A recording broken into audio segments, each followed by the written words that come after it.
We are here on the defendant's motion to terminate child support and also the plaintiff's motion regarding attorney's fees. So nothing but the truth. Yes, ma'am. All right, thank you. Mr. Sherlin. Thank you. Ms. Balinski, do you have notes in front of you? Just like 3 lines. Okay. And are those notes meant to refresh your memory or somehow aid in your testimony? No, the one note was just me making a note about when I had an income tax return filed. That's all that's on there. Okay. Ms. Balinski, let's start with your income. You supplied your 2024 state and federal income taxes and proposed both as exhibits, correct? Yes? Yes. Okay. You're a little distant from the microphone, so if I could ask you to make sure you speak loud. I don't need you to move, but just if you could speak loudly, please, that'd be great. Not a problem. Okay, thank you. And so pursuant to your 2024 income taxes, you have, according to your income taxes, you had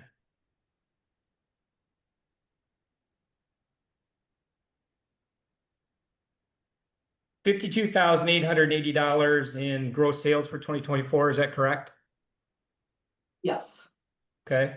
And you had 46,000 in gross sales in 2025, correct? Correct. And what do you sell? Puppies. Okay. So do you know how many puppies you sold in 2024? I don't have that number, exact number. Okay. So, you had previously testified that you had sold a puppy just recently. I guess I shouldn't say just recently, about the week before your deposition on April 27 of 2026, you sold a puppy for $3,500, correct? that is correct. In fact, you sold 2 puppies for $3,500 at that point in time, right? That is correct. Okay. And so if we simply use 3,500 as an estimated amount, the $52,880,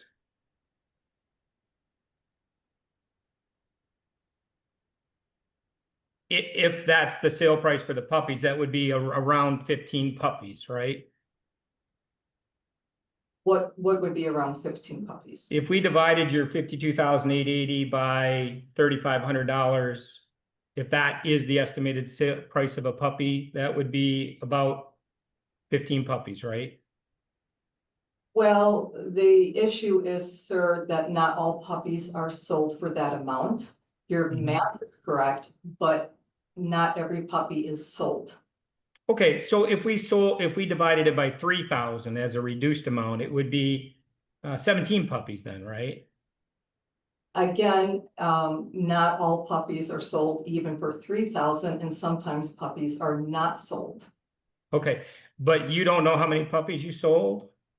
I record sales on my income tax to reflect everything. I honestly don't keep an exact, count as to how many were sold and how many weren't. I just keep track of my sales to be reported to the IRS. Okay, did you have any unsold puppies in 2024? Yes. Did they sell at a later date, like for instance in 2025? I would have to look, I would have to go back, so I would have to go back and really kind of look, but sometimes if puppies are born towards the end of the year, I can't sell them till they're 9 weeks old, so if they're born towards the end of the year, they can't be sold till the next year.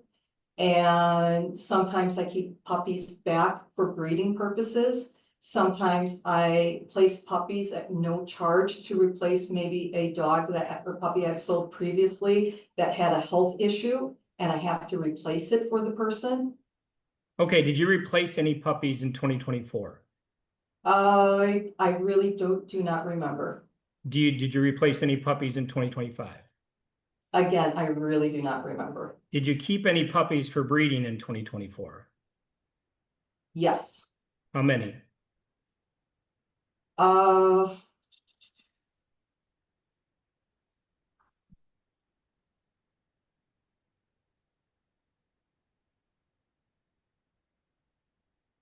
one second. I believe 2.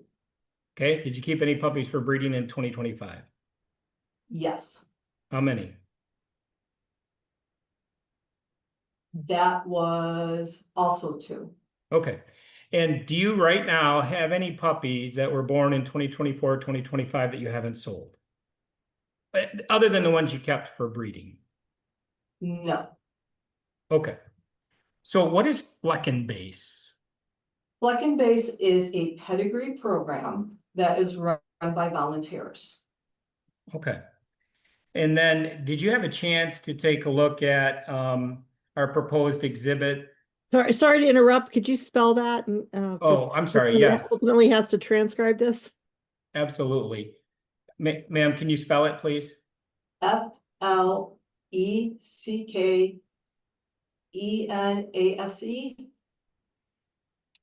I keep calling it Flecken Base. Is it not Flecken Base with a B? I really don't study the name. We just call it Flecken Base, you know? Okay. If you'll give me a minute, I'll pull it up. Okay. May I share, Your Honor? Yes, you may. Thank you. And you don't need to ask. I'll just Thank you. blanket permission. Thank you very much. And it is Flecken Base, right? Fleckenbase. That is correct. Okay. And you had previously testified that your kennel is named Calera, and I know that's not the full name, but Calera is part of the name, right? That is correct. What's the full name of your kennel? My website says Calera Field Spaniels, but the kennel prefix for registration is Calera. Thank you. So if we look this over, there are puppies listed on 9-3, one each, with different sires, correct? Correct. And there are puppies listed again on, the screen cuts off a little bit. And these are European dates, right? I believe so. Yeah, so the 5 is actually, when we look at the next Calera where it has 10 puppies, Timber Creek's the Pokey Puppy, the 5, the middle number on these dates is actually the month, right? That is correct. So I can take notice of that. thank you, Your Honor. And so I know that the number is partially cut off, but sometime in May of 24, there's a registration for 10 puppies, correct? That is correct. With in the sire is Timber Creek's the Pokey Puppy, right? Correct. Okay. And then if we go down to June of 2024, there's another listing for 6 puppies. Calera's Dragons Love Tacos is the sire, correct? That is correct. And then, but it's important on that one though, that we know that the dam, am I saying that correctly? Is it dam or dame? Dam. Dam, okay. So the dam is on that, those 6 puppies is Calera's Glitch in the Matrix, correct? That is correct. Okay, then if we go down to July of 2024, we have 3 puppies where the sire is Calera's Dragons Love Tacos, correct? Correct. But the dam is Calera's Edge of Darkness. Correct. So sometimes your dogs sire more than 1 litter of puppies, correct? That is correct. Okay. And then when we go to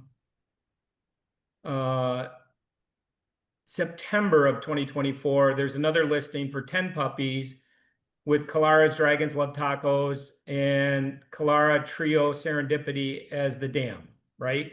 That is correct. So we agree that all of these puppies came from separate litters, right? I mean, in other words, there's no duplicates here, right? That is correct. Okay. So if we add this up, the puppy listings anyway for Kalara in 2024, we have 1, 2 from 3/24 from March 24, and then we have, if we go down, we have 10 more, so that's 12. And then we have 6 more, so that's 18. For what year are you looking at? We're looking at 24.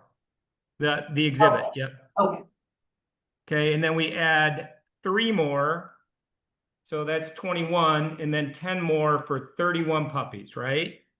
that is correct. Okay, so we agree that at least this website lists 31 puppies from 2024, correct? Correct. Okay. And if this was not correct, you would be able to adjust these listings, correct? Correct. Okay. And you didn't adjust these listings, did you? No, I did not. Okay. So does that mean you had 31 puppies that you sold in 2024? No, it does not. Okay. What does it mean? Well, it shows how many dogs were registered with the Kalara prefix. Right. It does not show how many dogs were sold. Right. But we agree that you, as of right now, have no puppies unsold 2024 or 2025, right? That is correct. Okay, great. Now, just if 31 puppies were sold at $3,000, I'm just playing if, that'd be $93,000, wouldn't it? If they were all sold and for the amount you're stating, your Yes. math is correct. Do you ever transact for cash? Very rarely, But do you? occasionally. Okay. Do you ever transact by money transfer apps like Venmo, that type of thing? I do accept payments through PayPal. Okay. Has anybody been paid for a puppy, someone other than you or your kennel? Has anybody been paid for a puppy that you sold other than you or your kennel? Could you rephrase that question? I sure can. When you've sold a puppy in 2024 or 2025, have you sold a puppy where someone else received the payment? Yes. And who, and when was that and how much? That would be the litter of Glitch in the Matrix bred to Dragons Love Tacos. That litter was owned by my friend, and that litter was raised by me. However, the puppies were hers. Okay. Why were the puppies hers? Because she owns the dam. All right, and who is the friend? Her name is Stephanie, I don't know how to pronounce her last name, is like Lasperance. I would have to look at, get the spelling of her name. I can't pronounce it very well. So you sold the puppies, but she kept the money? That is correct, Why would you do that? because she's my friend. So you did it just out of courtesy? Yes, How much time did it take you to raise those puppies and care for those puppies and sell those puppies? 9 weeks. Okay, so in that 9 weeks, you could have been doing your own work on raising, caring for, and selling puppies during that time, right? Yes, Okay, but you instead donated time by selling puppies for someone else? raising the puppies and helping her sell them, correct. Okay, why didn't she raise her own puppies? She was unable to at the time. She has a herd of goats and she had some big project going on. She asked me if I could raise the puppies.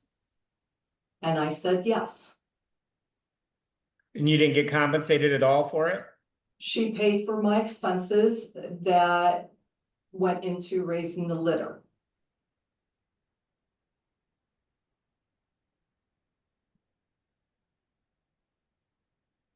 All right, I'm gonna show you then. Bear with me, I have to pop it up here.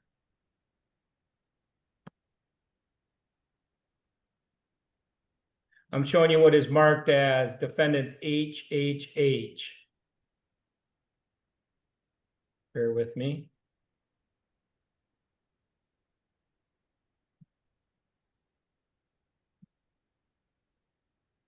All right, do you see HHH up here, which is the 2025 Fleck-and-Base litter information? Yes, I see the bottom. I see just a Yep. couple things at the bottom. There you go. Yep, sure, I'll scroll down. So we agree then that there are 10 puppies listed for March of 2025, right? That is correct. And we agree that there are 7 more puppies listed in May of 2025, right? That is correct. And then another 7 puppies in June of 2025. That is correct. And another 3 puppies in November of 2025, right? That is correct. Okay, my math says that's 27 puppies listed for 2025, correct? That is correct. Okay. And if we use just an average of say 3,000 for those 27 puppies, that would be $81,000, correct? Using my math. Using your math correct. Okay. Do you ever sell a puppy that you don't report on your taxes? No, You report all of your income. I do. Okay. And why would this website show that you have more puppies listed than would be accounted for monetarily on your taxes? Well, for example, the litter that was born in November could not be sold until the following year. Wouldn't that be true though if that happened in 2023 or, you would Well- have puppies that overlap, right? But you're asking for that particular year and you're assuming I sold that many, and I'm just offering an explanation why there were certain puppies that could not be sold. The reason is they were too young to be sold in 2025. So even though they were born in 2025, I could not sell them until 2026. And did you ever, who is Jennifer Johnson Ieorii?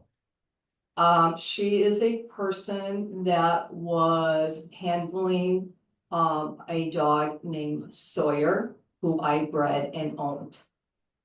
Did you ever tell her that you were making sure that one of your dogs was David's during the pendency of the divorce so that it wouldn't be accounted for?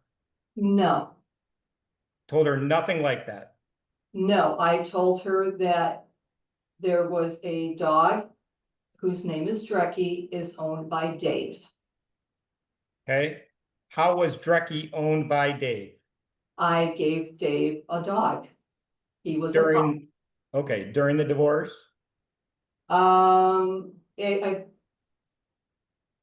I would have to go back and look. Give me a second. See, 6 months. Can you spell Drecky? DRE. No, hold on.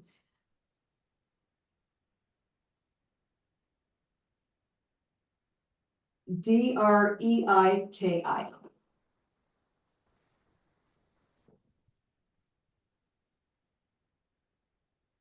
And ma'am, so you gave one of your dogs to David Dolengowski? I did. Okay. Did you do that to make sure that it wasn't accounted for in the inventory during the divorce? No, no, Were you dating Mr. Dolengowski when you gave him the dog? no. Okay. So you just gave him the dog out of the goodness of your heart. I have done that before, yes. Okay. Does Mr. Dolengowski own a vehicle? You would have to ask Dave that question. You don't know. I do not have any knowledge of what vehicle is or isn't in his name. When Mr. Dolengowski comes to your residence, does he drive a vehicle to your residence other than your vehicle? He has in the past rented a car. He has borrowed cars. He has sometimes had his kids give him a ride. Okay, so he has driven your car out of Michigan, right? One of Yeah. your vehicles, correct? Yes. And he's done that on more than one occasion, correct? That is correct. And you testified in your deposition that he does like puppy trips for you, right? Where he transports dogs, Correct. but he also just drives the vehicle because he needs a vehicle, right?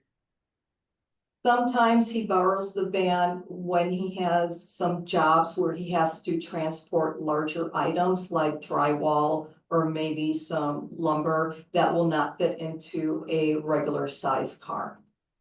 Okay, so he uses your vehicle to do that. Sometimes. Okay. And do you advertised on an app or a website called Nextdoor seeking handyman work for Mr. Dolengowski, didn't you? Yes. Okay. So if I show you, I'll stop share here and move on to the next exhibit. And this is a screenshot from nextdoor.com, correct? Correct. Okay. And in this screenshot at the bottom, you are Karen B, correct? That is correct. Okay. And so when you write handyman services available, very reasonable rates, 40+ years of experience, all trades, I am able to do repairs and troubleshoot and work within your budget. You're not advertising to do handyman services yourself, right? That is correct. You were advertising for David Dolengowski. That is correct. And that 847-744-3773 number is Mr. Dolengowski's number, is that correct? That is correct. Okay, and this advertising wasn't for handyman work in Wisconsin or Illinois, was it? No, It was for handyman work in your area, correct? that is correct. And that's Cannon Township or Rockford, whatever you want to call it, right? West Michigan. Yes, So you were seeking work for Mr. Dolengowski. yes. Okay. And have you made other advertisements for Mr. Dolengowski? No. Have you sought work for him? Could you please repeat that question? Have you sought work for Mr. Dolengowski in other ways? Not since that posting, no. Okay, when was this posting? Do you know? I have no idea. I really do not remember. Okay. And does Mr. Dolengowski have a job? Yes, Okay, what's his job? he is a contractor slash handyman. Oh, is he self-employed then? Yes, Okay. I'll ask a better question. Is he employed by an employer? not to my knowledge. Okay. Do you give Mr. Dolengowski money or use of your bank account, credit card, whatever? Do you provide for him financially? I do not. You don't give him any money. The only time I have ever given Dave money is when he transports dogs for me. And if he uses his debit card to pay for gas, I will reimburse him for the cost of the gas for these trips that he is doing for me. Okay. You supplied an exhibit that showed a 2025 1099, a partial picture of a 2025 1099 for Mr. Dolengowski. Do you know what the amount was on that 1099? I do not. But you supplied the exhibit. I got the exhibit from Dave to present to the courts, correct? Oh, okay. And that's where you got his driver's license as well? Mr. Sherlin, can you identify that exhibit by number? Yes, I certainly can, Your Honor. There's just a lot of them, so it would help. Yep, I sure will. It's plaintiff's exhibit, Your Honor. And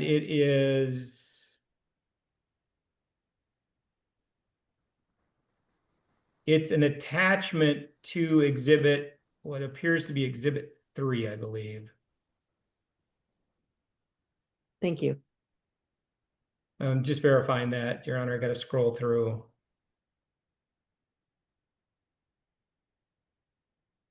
Yes, it's an attachment to Exhibit 3. That's the driver's license as well as the partial photo of the 1099. So, Mr. Dolengowski overnights at your house, right? That is correct. And you share a bed together, correct? At times, yes. Okay, and you have intimate relations, and I apologize, I'm not trying to be rude. It is one of the factors. Yes, Okay. And Mr. Dolengowski is frequently at your home, correct? could you be more specific? Well, Mr. Dolengowski is at your home at least every month, correct? No, that isn't. No? In 2025, what month wasn't Mr. Dolengowski at your home? I do not have that. I don't know. Okay, so you don't know. Fair enough. And you shop together, correct? Yes. You go to Menards, you go to the grocery store together, correct? Well, grocery stores, he stays in the car and I go grocery shopping. Well, okay, fair enough. You go there together though. We travel in the car together to the store, correct? And do you travel out of state together too? No, the only time in the past 2 years that we have traveled out of state is we went to Nebraska because I had to pick up 2 dogs. And I wanted to get back to the house as quickly as possible. All right, so in August of 2025, your vehicle traveled to Wisconsin, correct? That is correct. Okay, and Mr. Dolengowski operated it? Yes, Okay, so he took your vehicle to Wisconsin for what reason? he was transporting a puppy back to Wisconsin and he had also asked if he could use the van because he had to pick up some drywall for a construction job. Okay, so he traveled to his home in Wisconsin then with your vehicle? He first went to drop off the puppy, which I believe was up in Appleton, Wisconsin, and then he went to his residence in Wisconsin. So how long did he keep your van? I believe he was back within about maybe about, I want to say 10, 11 days. Okay. And Mr. Dolengowski, when he's at your residence, he uses marijuana, correct? Yes, And I think you previously testified that he uses marijuana outside the residence, that is correct. but he keeps his marijuana at your residence, correct? If the marijuana is in the house, it's usually in his duffel bag and it'll be in my bedroom because we have a lock on the door. Okay, so he keeps his marijuana in your bedroom, locked. Sometimes, yes, Thank you. You have an exclusive relationship with Mr. Dolengowski, correct? that is correct. So is it fair that we would describe your relationship with Mr. Dolengowski as monogamous? Yes, Great. I'm a little confused. I want to circle back just for a second. You don't have you don't know if Mr. Dolengowski owns a vehicle? I do not know if he owns a vehicle at this time or not. Okay. And you don't know of an employer other than being self-employed, is that correct? That is correct. So when Mr. Dolengowski comes to your residence, you buy the groceries, you pay for everything while he's at your residence then? What do you mean by everything? Well, I guess let's start with groceries. I buy groceries for my family. And Mr. Dolengowski eats with you? Sometimes, yes, Mr. Dolengowski doesn't have a residence in the West Michigan area, correct? that is correct. Okay, and he doesn't have any kind of a long-term stay arrangement or anything where, you know, like at a hotel or that type of arrangement, does he? Not to my knowledge. So the only place he stays when he's in West Michigan is with you. That, to my knowledge, that is correct.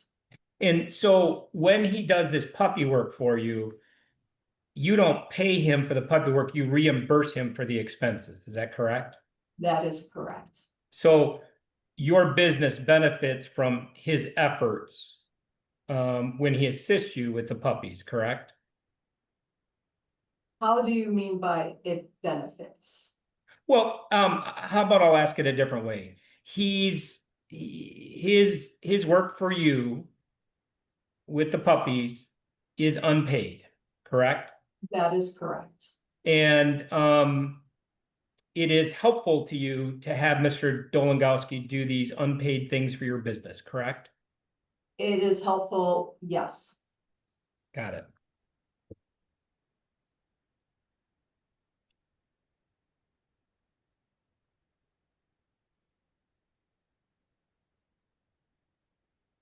Bear with me just a moment.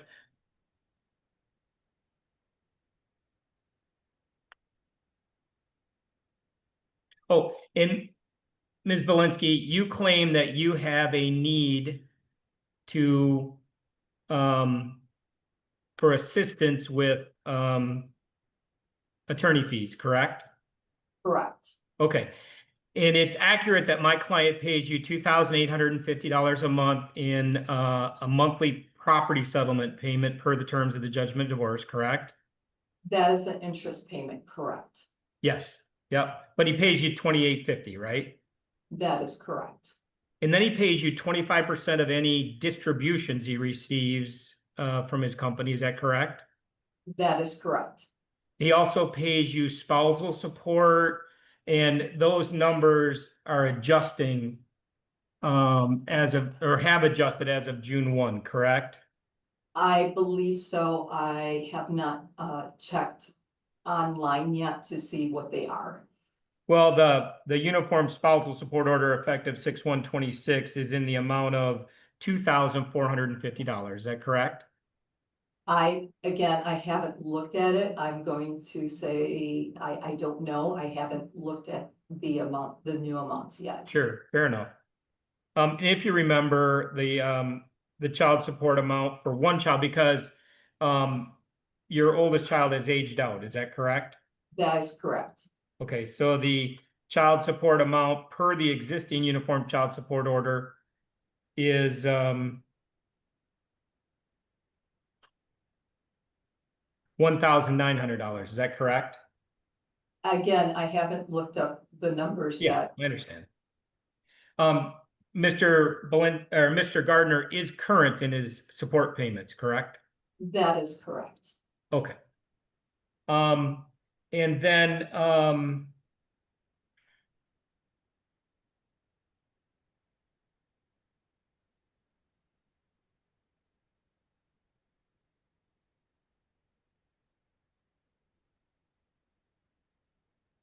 more second. Those are the questions I have, Your Honor. Thank you, Ms. Bryan. Thank you. Can you hear me all right, Your Honor? Okay, thank you. Yes. Karen, let's just start off with some basics. How old are you? 54 And where do you live? at 7037 Archway Drive, Rockford, Michigan. Is that the marital home Yes. or the former marital home, I should say? Yes. I understand why you're reluctant on the first question. Sorry about that. And who resides with you? Myself and my 2 sons. And their first names and ages? Caleb Gardner, he's 16. Joshua Gardner, he's 18. And you're no longer receiving child support for the 18-year-old? Is that what came out? That is correct. Scott, Sherlin was asking you some questions about breeding dogs. Do you have a dog breeding business? Yes. And how long have you been involved in that operation? I had my first litter in 2007. What is the breed of dog that you breed? It is called Field Spaniel. Why are you interested in that business? It's my passion, it's my hobby. It's a rare breed and I really want to see this breed continue. What types of activities do you do in connection with your dog breeding business? We go to various states to different stud dogs for breeding. We go to the vet for health testing and for progesterone testing, C-sections, things like that. Do you train dogs? I do train dogs when I can. And but the principal task that you do is the breeding aspect of it? That is correct. And you did this during the marriage? Yes. Did you report income from this operation during the marriage? Yes. And prior to starting this hearing at my direction, did you actually look at your tax returns to confirm that fact? Yes. So the operation of your business the same today as it was during the marriage? Yes. We're going to see and review your tax returns. You really don't make any money from this, do you? No, most preservation breeders don't make money. So why do you do it if you don't make any money? It's my hobby. It's something that I've always been passionate about. And ever since I was a child, I wanted to breed dogs and show dogs. And this is a rare breed. We only have maybe about 8 active breeders in the country right now. And honestly, if I stop breeding, I really feel like it's gonna be a very detrimental thing to the rest of the breed in this country. So it's something you're passionate about. I am. I'm very passionate about it.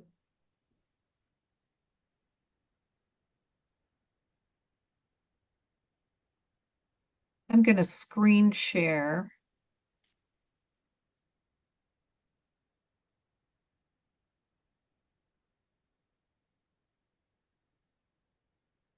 See that tax return on the screen, Karen?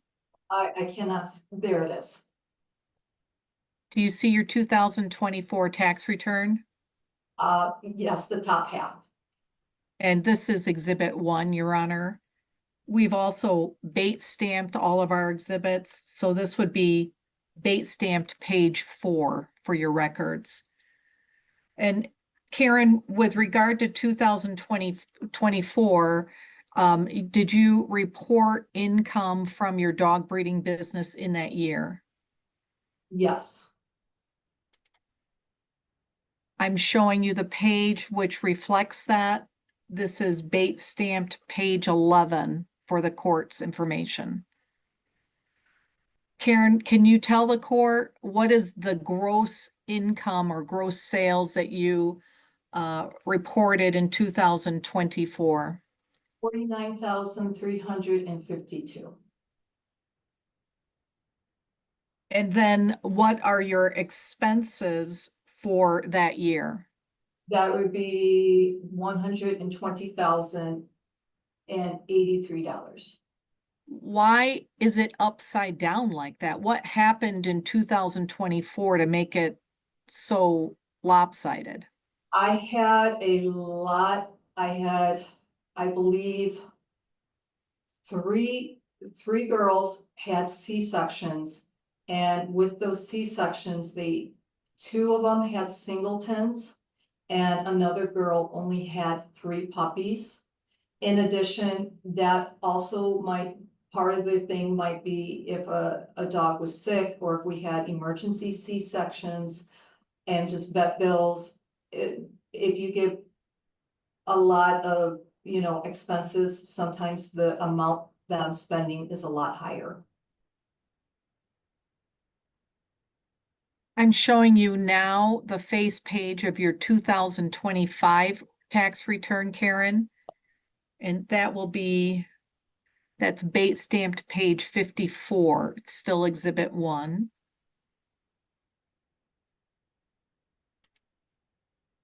I'm showing you the profit loss for the dog breeding business for 2025.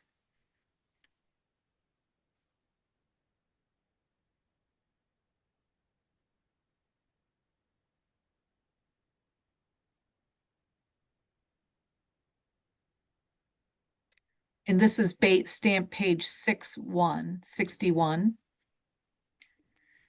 In 2025, what was your revenue? Are you talking gross income or? Gross income. Oh, the gross income was $42,481. And what were your expenses or your profit that year? I can't see the bottom of the form. Oh, 117. $117.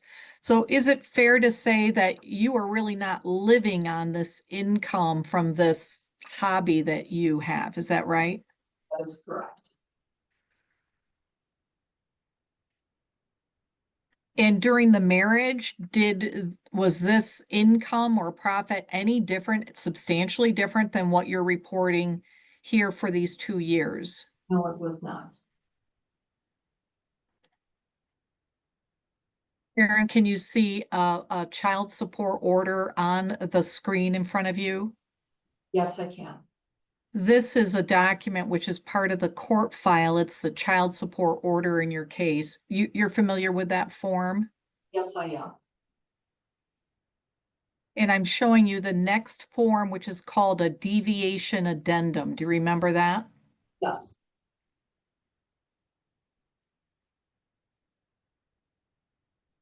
And attached to the deviation addendum indicates that the parties could not agree on the income to use for the defendant. So the parties adopted an average of the 2 guidelines in order to develop the final amount. Do you see that part on this form? I do. And attached to that form, Karen, are the child support orders that we attached. What was the income that we had assumed for you on the first form? 25,000. And on the second form, what was the income that we had assumed for you? 25,000. Thank you. Now, with respect to your income, I just got something on my screen. With respect to your income,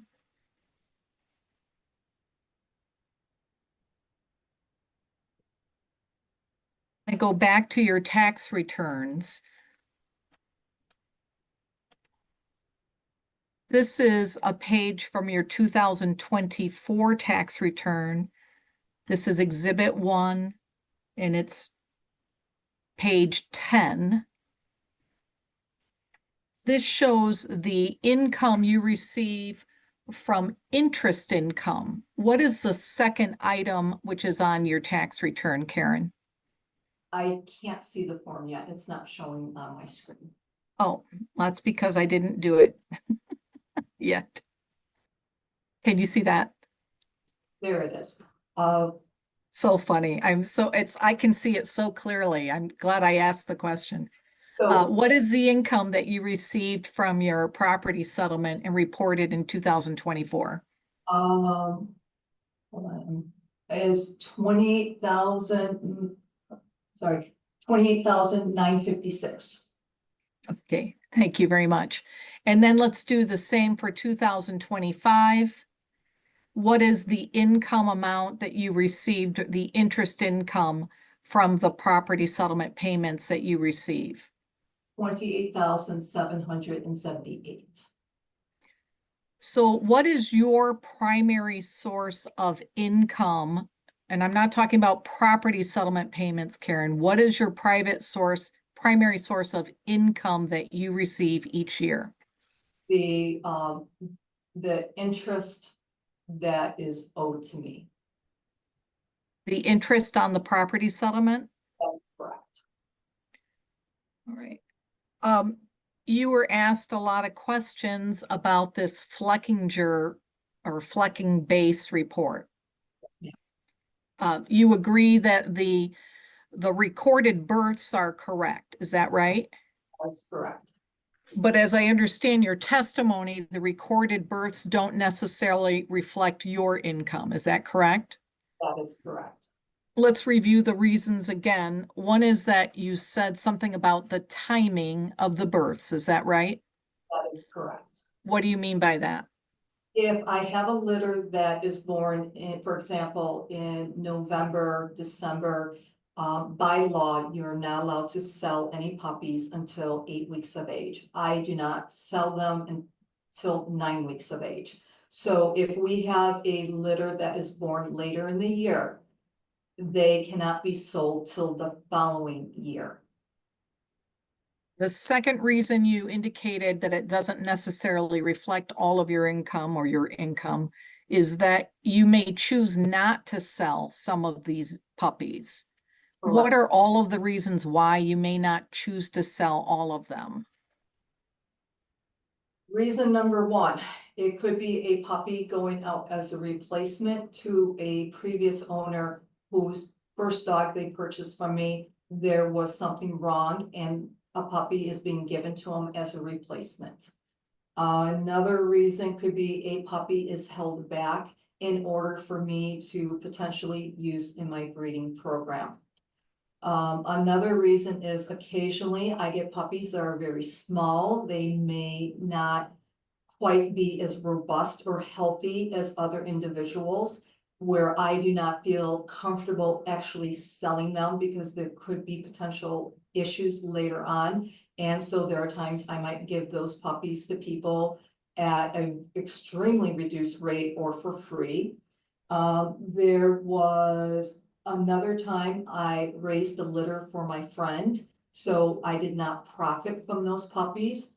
One other litter that was, I believe, in 2024, I was only able to sell one. I could not sell the other two because there was an issue with the registration. And the one puppy that I did sell for 3,000, I had to replace because we could not get the puppy registration into the owner's name. So I had to give her another dog in order to rectify that. So there can be various reasons why a puppy is not sold. And you gave one example to Attorney Sherlin about how you actually helped out a friend by taking care of the puppies after they were born. And you said that was about 9 weeks. Does that happen often? It happens occasionally, and especially in this instance, this owner, she lives in Michigan, and my breed can be a very fragile breed, and she is not experienced with raising field spaniels. And so between her having a lot of schedule conflicts, she was more comfortable with me raising the puppies so that we would have the best outcome. Okay. And that was important to you to have a good outcome for the animal? Yes, because honestly, because it's a rare breed, each and every breeding is potentially very important to our breed. We do not have a lot of breeders. We do not have a lot of dogs to breed to. So a lot of times, even losing a litter or losing, half of a litter, it can be devastating to the breed as a whole within the country.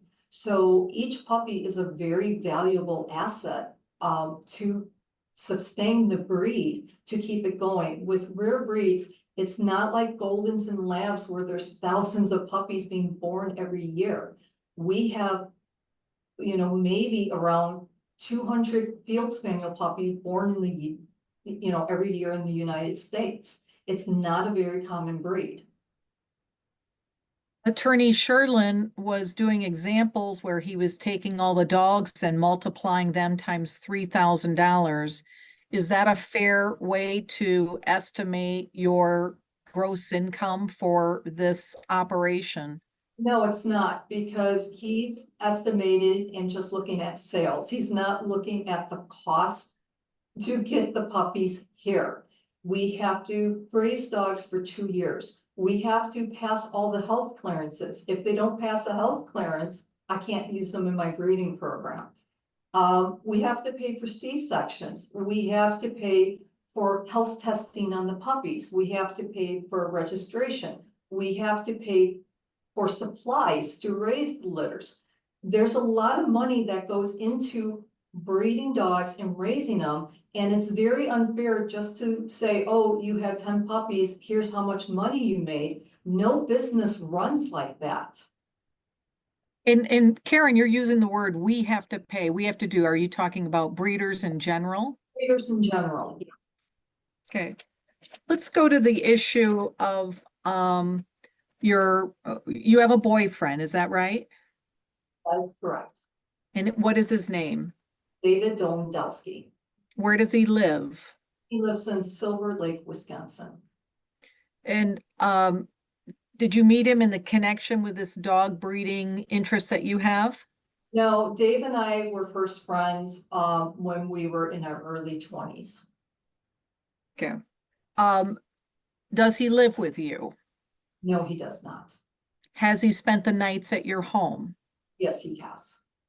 Does he have any personal things at your home? No, he does not. Does he have a key to your home? No, he does not. Have you ever given him a key to your home? No, I have not. When he comes to visit, does he spend the night at times? Yes, he does. And when he leaves, does he leave anything of his behind? No, he does not. Does he receive mail at your home? No, he does not. Does he share household duties at your home? He will once in a great while do dishes to help clean up after dinner, but that's about it. When was the last time he visited your home? Last time he came out was early April. And when he does come to your home, does he assist you in any way with regard to your dog breeding hobby? Yes. And in what way does he help you? Okay, so when he's at the house, we need to watch the girls 24/7 so that they don't lay on a puppy.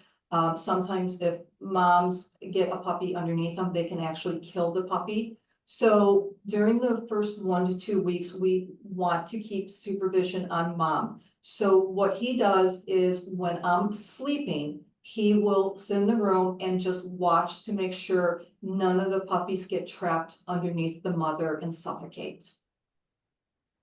Is there like a schedule by which he comes to help you or see you? No schedule, because if we have puppies, you know, a litter that's coming, he will arrange his schedule when he can to come out and help me. But we don't have any set schedule as to when he comes out and when he doesn't. Attorney Sherlin showed you this ad where you were trying to solicit some work for him. Why were you doing that? He needed some extra income. He had, during that time period, it was a little bit slow. And so I offered to see if I could possibly find him a side job here in Michigan, just to make some extra income. And did he ever get any work around here? I don't believe so. Have you vacationed with him? I haven't been on any vacations, since 2018. Does he contribute toward your electric bill? No, he does not. Does he contribute toward any of your utilities, sewer, water, anything like that? No, he does not. Do you share expenses with him in any way? No. You indicated that he does some traveling or work with regard to this dog operation. What does he do for you or help you out? So because we are a rare breed, often the stud dogs will be in various states around the country.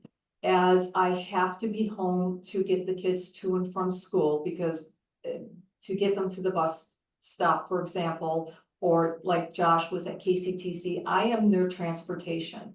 So when we have, for example, a stud dog that might be in Connecticut, I obviously can't just leave in the middle of the week to go breed a dog because my children need me at home, especially for transportation. So what Dave does is he will drive the dogs to the stud so that we can get these breedings done. And I believe you testified you accompanied him on one occasion to do that?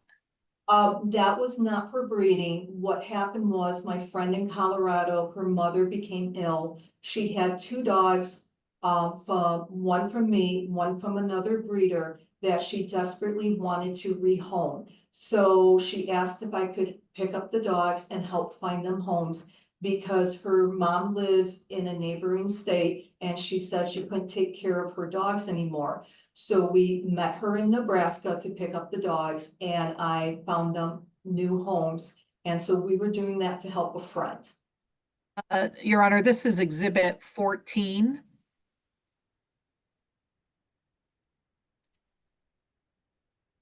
And it's page 217.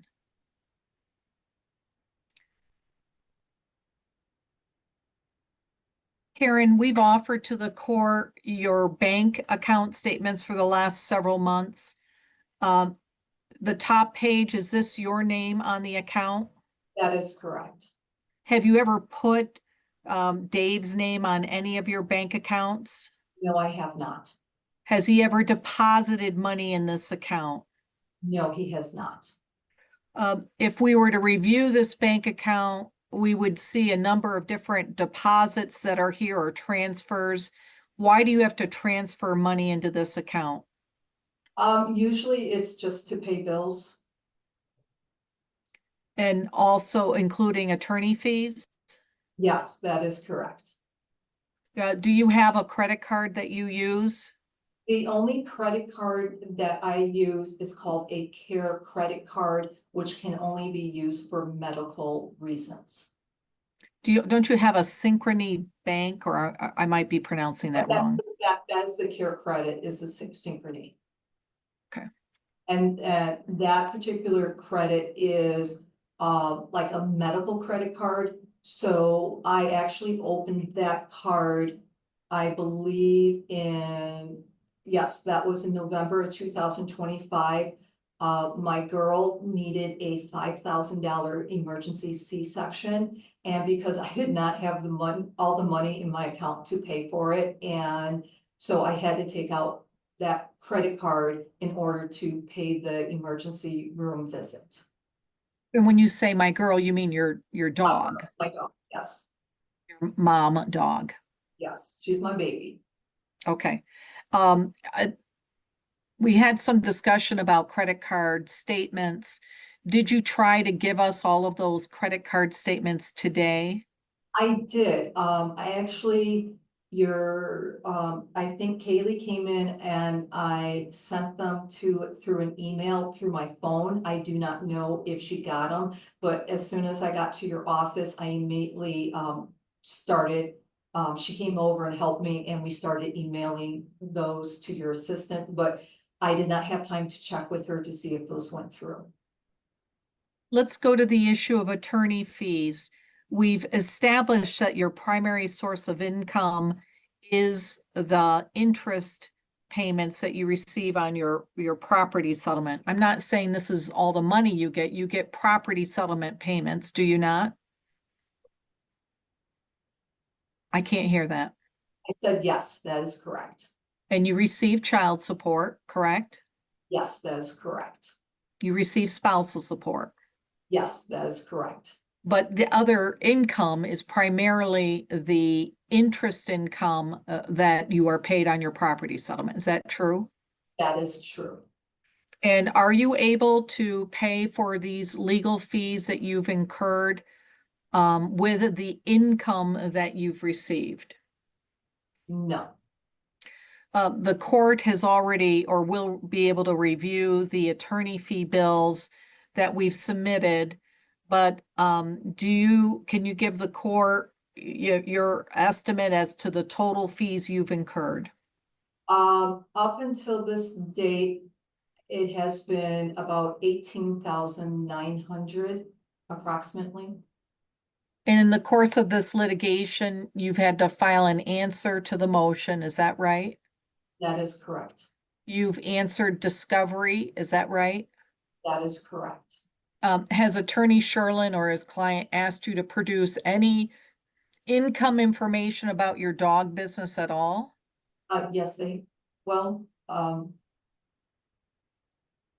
don't know. I'm sorry. Well, did they ask you to produce any of the business records?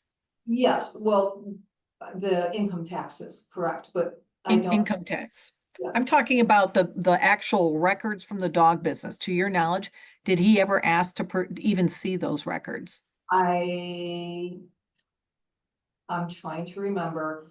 I don't know if it was specifically him asking, or maybe if you asked. I know I had to supply some statements to show some vet bills, but I really don't remember anything other than that. Okay. And then additionally, did you just today learn that you're going to receive a bill for legal services in May?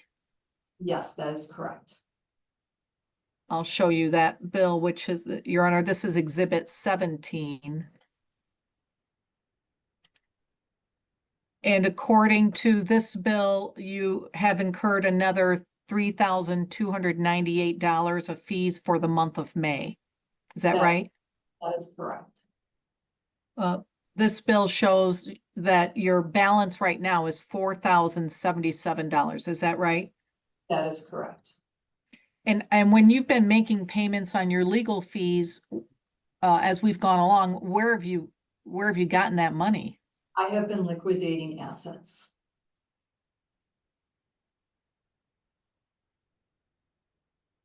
That's all I have. Thank you. Mr. Sherlin, Thank you, Your Honor. I wonder if we could stop the screen share at this point. Just a few quick questions, Ms. Balinski. Mr. Dolengowski accesses the home through the garage, correct? Not every time, no. But he does, doesn't he? At times, yes, but not every time. And there's a garage door opener in the vehicle, your vehicle that he operates? No, that's incorrect. There's no garage door opener in the Honda van? There is a garage door opener, but my garage door has not been operational. It's been broken. Okay. I want to be clear. You're saying that you've never received mail from Mr. Dolengowski at your house. Is that your testimony? That is correct. Ever? Ever. Okay, perfect. And when Mr. Dolengowski uses your van, like to, get drywall or whatever, to do a job, or to go to Wisconsin to, to get drywall, does he pay you for the van? No, he does not. Okay. And you don't have a medical reason, or you don't have a medical directive from a treating physician that says you can't work, right? I do not have any documentation stating that, no. And so you consider dog breeding a passion, not a job, right? Is that what you testified to? Well, it is a passion. It is work. It is, you do have to put effort into it. Right. So the passion takes your time and you don't work at a job otherwise, right? That is correct. Okay. That's all I have, Your Honor. Bryan? Nothing. Thank you. All right, thank you. Mr. Sherlin? Your Honor, I should have a Jennifer Johnson Ieorii waiting. She's in the waiting room. Thank you. If I could call Ms. Johnson.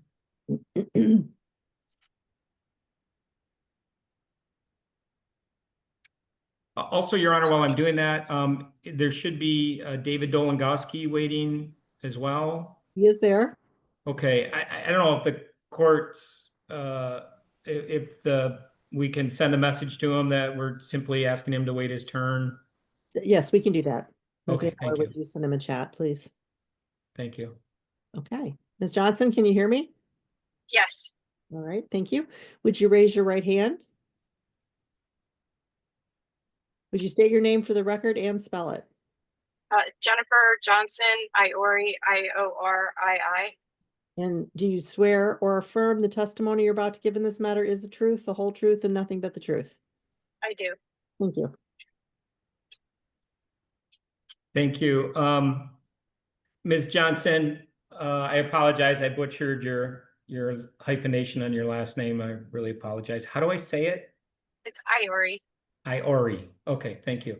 Do you know Karen Balinski? I do. How do you know Karen Balinski? I'm from dogs, from Field Spaniels. And how long have you known Karen Balinski? I've known her for some time. I would say probably about 10 years. I've known her I've been closer with her in more recent years. Okay. And have you met David Dolengowski? Yes. Okay. When did you meet Mr. Dolengowski? In July of 2023. And where did you meet him? I was picking up a dog that Karen had placed with him. I met him in Wisconsin at a rest area. Okay. And have you had other contact with Mr. Dolengowski since? Not direct contact. Karen had me send some money to his PayPal account before. But that was the only time that I met him in person. And why did she have you send money to Mr. Dolengowski's PayPal account? I owed her money for a stud fee, and she had me send it to his account because of the divorce proceedings, is what I was told. Who told you that? Karen. Okay. How much did you send? I sent total $3,500. And what was the money for? Was it for a puppy? No, it was for a stud fee to breed to one of her dogs. I think you said that and I skipped over it. I apologize. Okay. And have you ever had a conversation with Ms. Dolengowski about with Ms. Balinski, where she stated in some way or form that she wanted to, I guess, shelter, or I don't know what the right word is, hide or secure a puppy so that it wouldn't be part of a divorce settlement? Yes. What happened? So she had told me that she had, it was actually multiple dogs. The dog that I picked up in July of 23, that dog's name is Drecky, and that dog was living with Dave, so that again, he would be outside of the divorce proceedings. And then since then, he's been living with Karen, and I've seen him at dog shows, and he's registered with Karen's name on him. There was a dog that was supposed to be my dog. His name was Davos, and Karen had told me that she couldn't transfer the dog to me until after the divorce. Can you spell that dog's name, please, for the record? Which one? The first one or the second one? The second one. We had the first one spelling earlier. Oh, okay. Davos, Davos.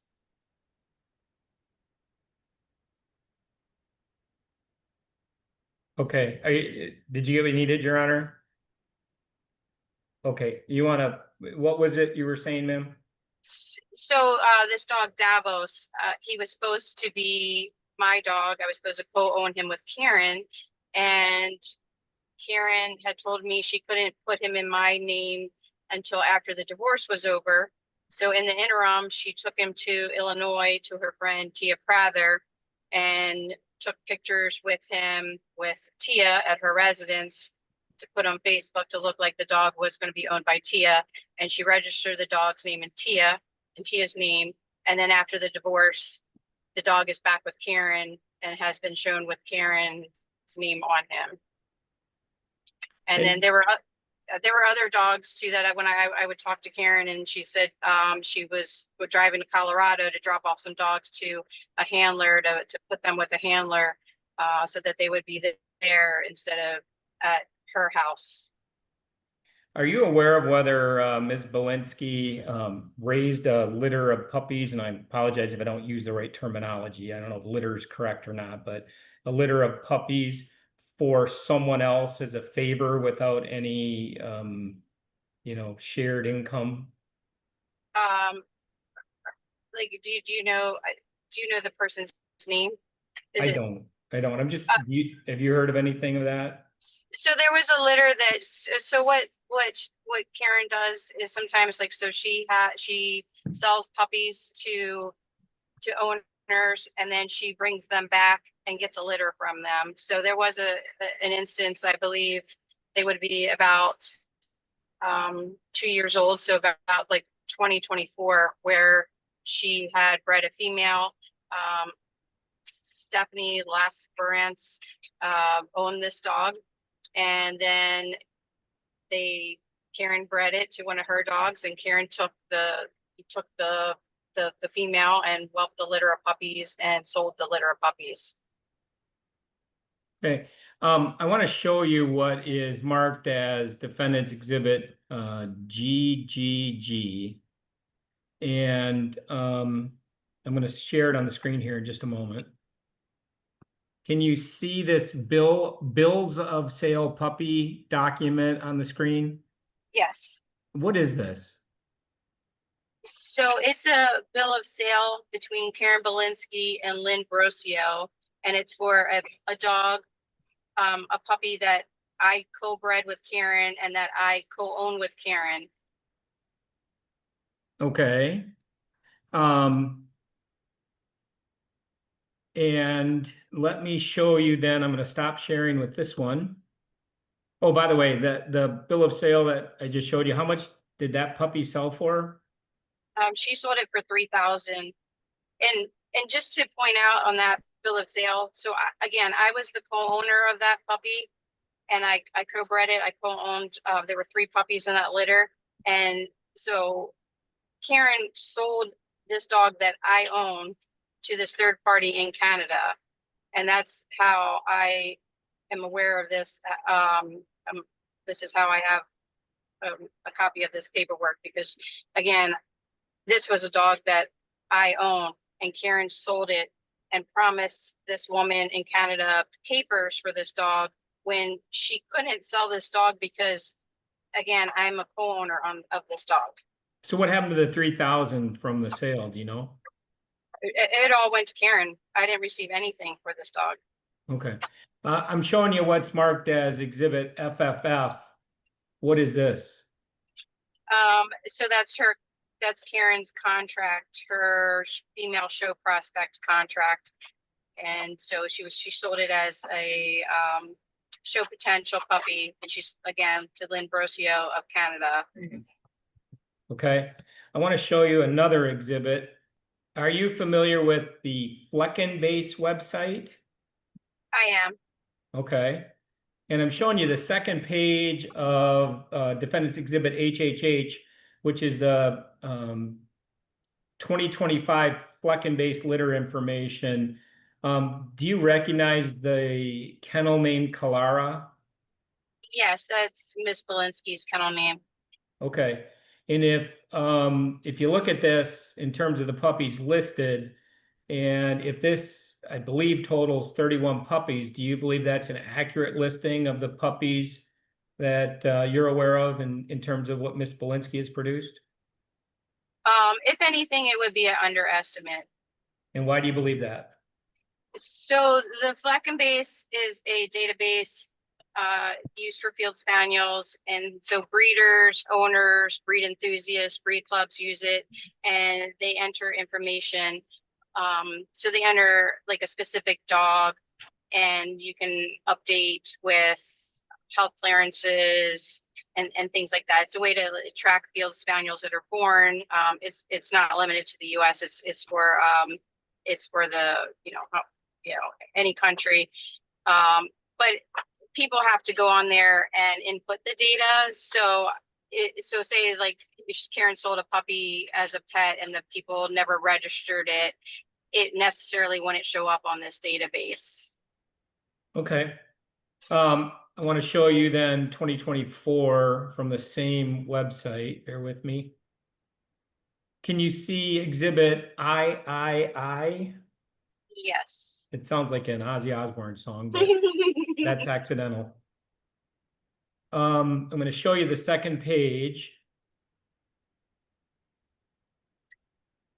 Again, do you recognize the Kalara kennel listing?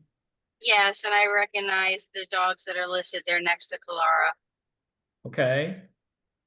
And so if there's 27 puppies listed, do you believe this accurately reflects the number of puppies produced by Kalara Kennels?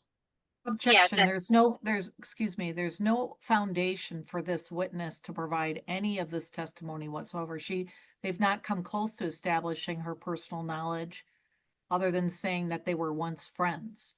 Sure, I'll ask questions, Your Honor, lay a foundation. Ma'am, is this how big of a group are these field spaniel breeders?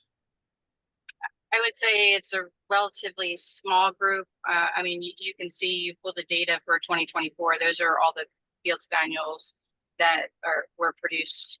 I've had field spaniels. I've been involved with the breed since 1990. I've bred a couple litters of field spaniels. I've handled field spaniels since 1990. I know many of these dogs. Again, I see them at dog shows. I know the pedigrees. I've actually seen these dogs in person. I've examined some of these dogs. Have you ever, so in 2024, 2025, have you seen any Kalara puppies that aren't listed here? Again, no personal knowledge. You haven't established the foundation as to how she would know that. The witness just testified, Your Honor, that she has seen a number of these puppies. I'm asking her if she's seen a puppy, an actual puppy that's not on this website. That's all I'm asking. And I think she indicated that she's seen these puppies. I'm just asking if she has seen it or not. Specifically related to Ms. Balinski or overall? A Kalara puppy. How would she know? She just testified that she knows many of these dogs by name, by sight. It's a small group, and I'm asking if she can identify a puppy, and I don't know if she can identify a puppy that she's seen that isn't listed here. That's all I'm asking. I'm sorry, the testimony is that she's seen at Ms. Balinski's house? No. She's talking about at various shows and other. Oh, okay, all right. Yeah. And I don't know. I'm just asking.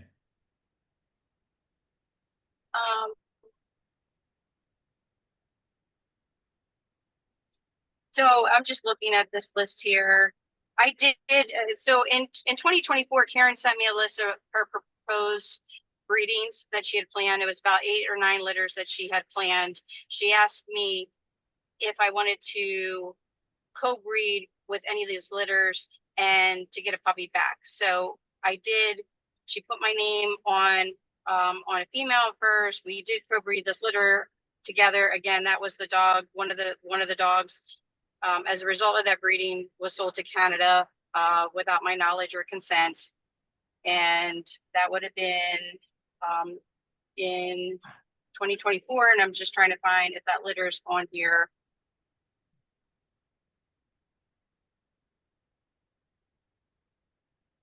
And do you know those litters by sire and dam? Is that how you know the litters? Yes, I mean, she sent me a list.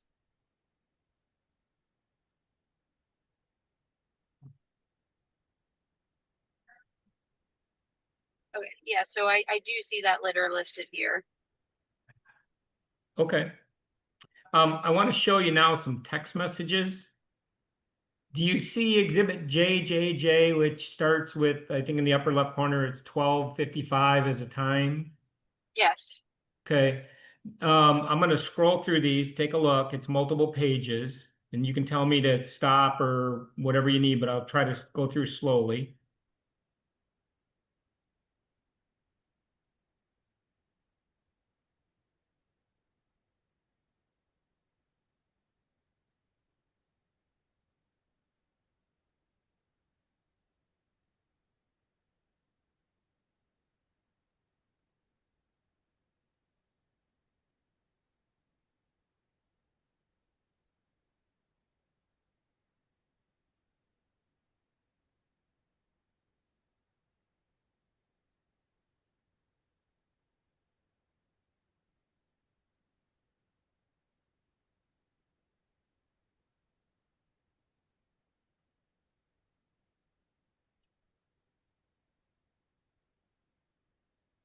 Sorry, when I move my cursor over, it flashes back.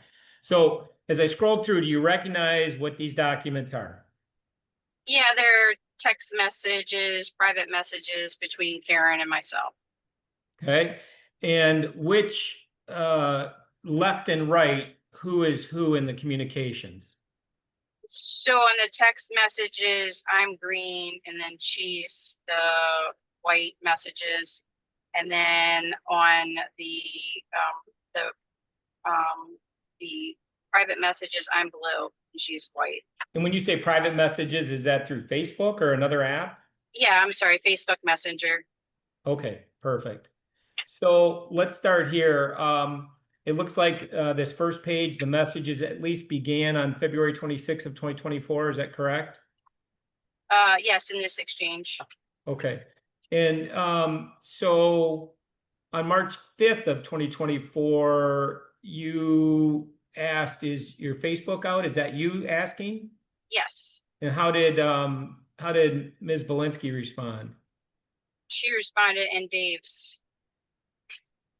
Okay. So I'm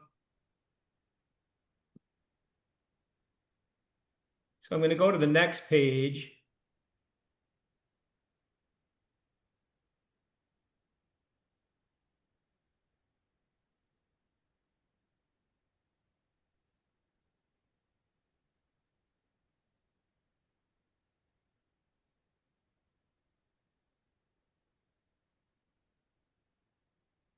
So I'm on the third page of the exhibit, and it looks like there's a date of April 17, 2024 in the upper part of the page. Is that accurate?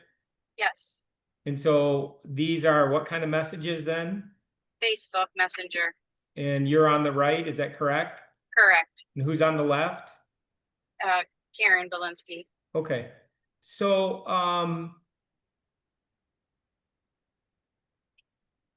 what are you discussing here? I believe that, so like she had said, like she was out and then talking about getting her mortgage, and I said I didn't even know you were approved for the house yet, and she said yeah, she's required to get a mortgage in her name, and I said I remember that part, just didn't know you did, and she said it's been a process, and then she said Dave had to tear out a part of the deck.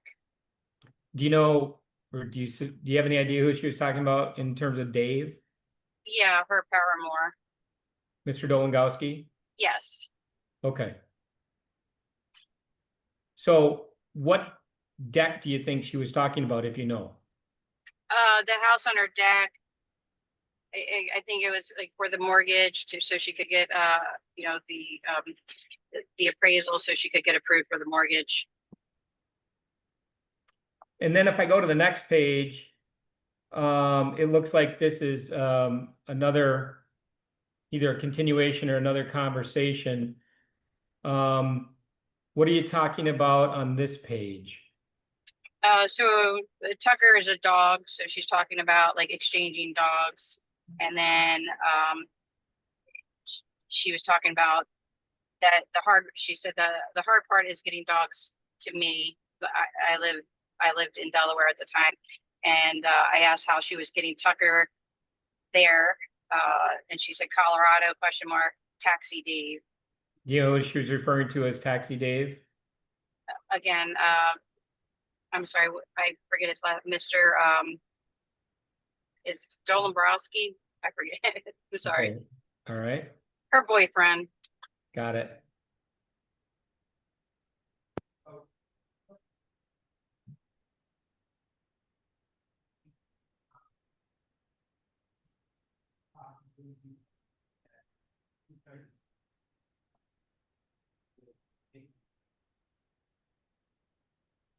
So now I'm showing you page 7 of the exhibit.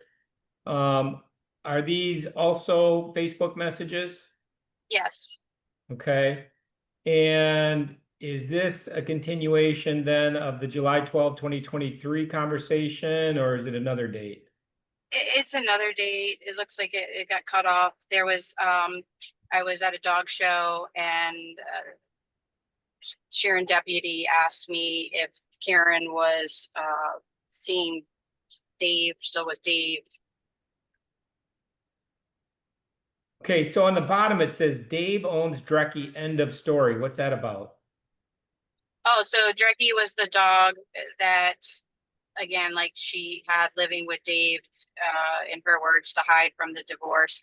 And then, so we were talking about that this third party asked me about Dave, and I just said I didn't know anything, and that was Karen's response, that Dave owns Drecky, end of story. Like, like don't say any more than that. But again, I've seen the dog at dog shows. I saw the dog last year. He's registered in Karen's name. I know people that have got puppies sired by this dog, and they've been to Karen's home. I've seen videos of the dog in her home.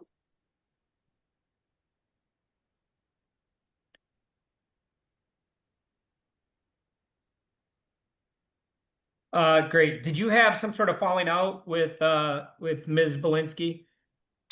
Yeah, after that litter of puppies that we co-bred, again, the one that she sold to Canada, I was supposed to get a puppy, and she was being very evasive. And we were at a dog show, and she confronted me in front of a vendor, screaming, yelling in my face. And then she went out to my van and attempted to, well, she did. She removed one of my dogs from his crate and my van. And then I told her I was going to be filing a complaint. So she put him down. And that was the last time I spoke to her. Okay, thank you, Your Honor. Further questions?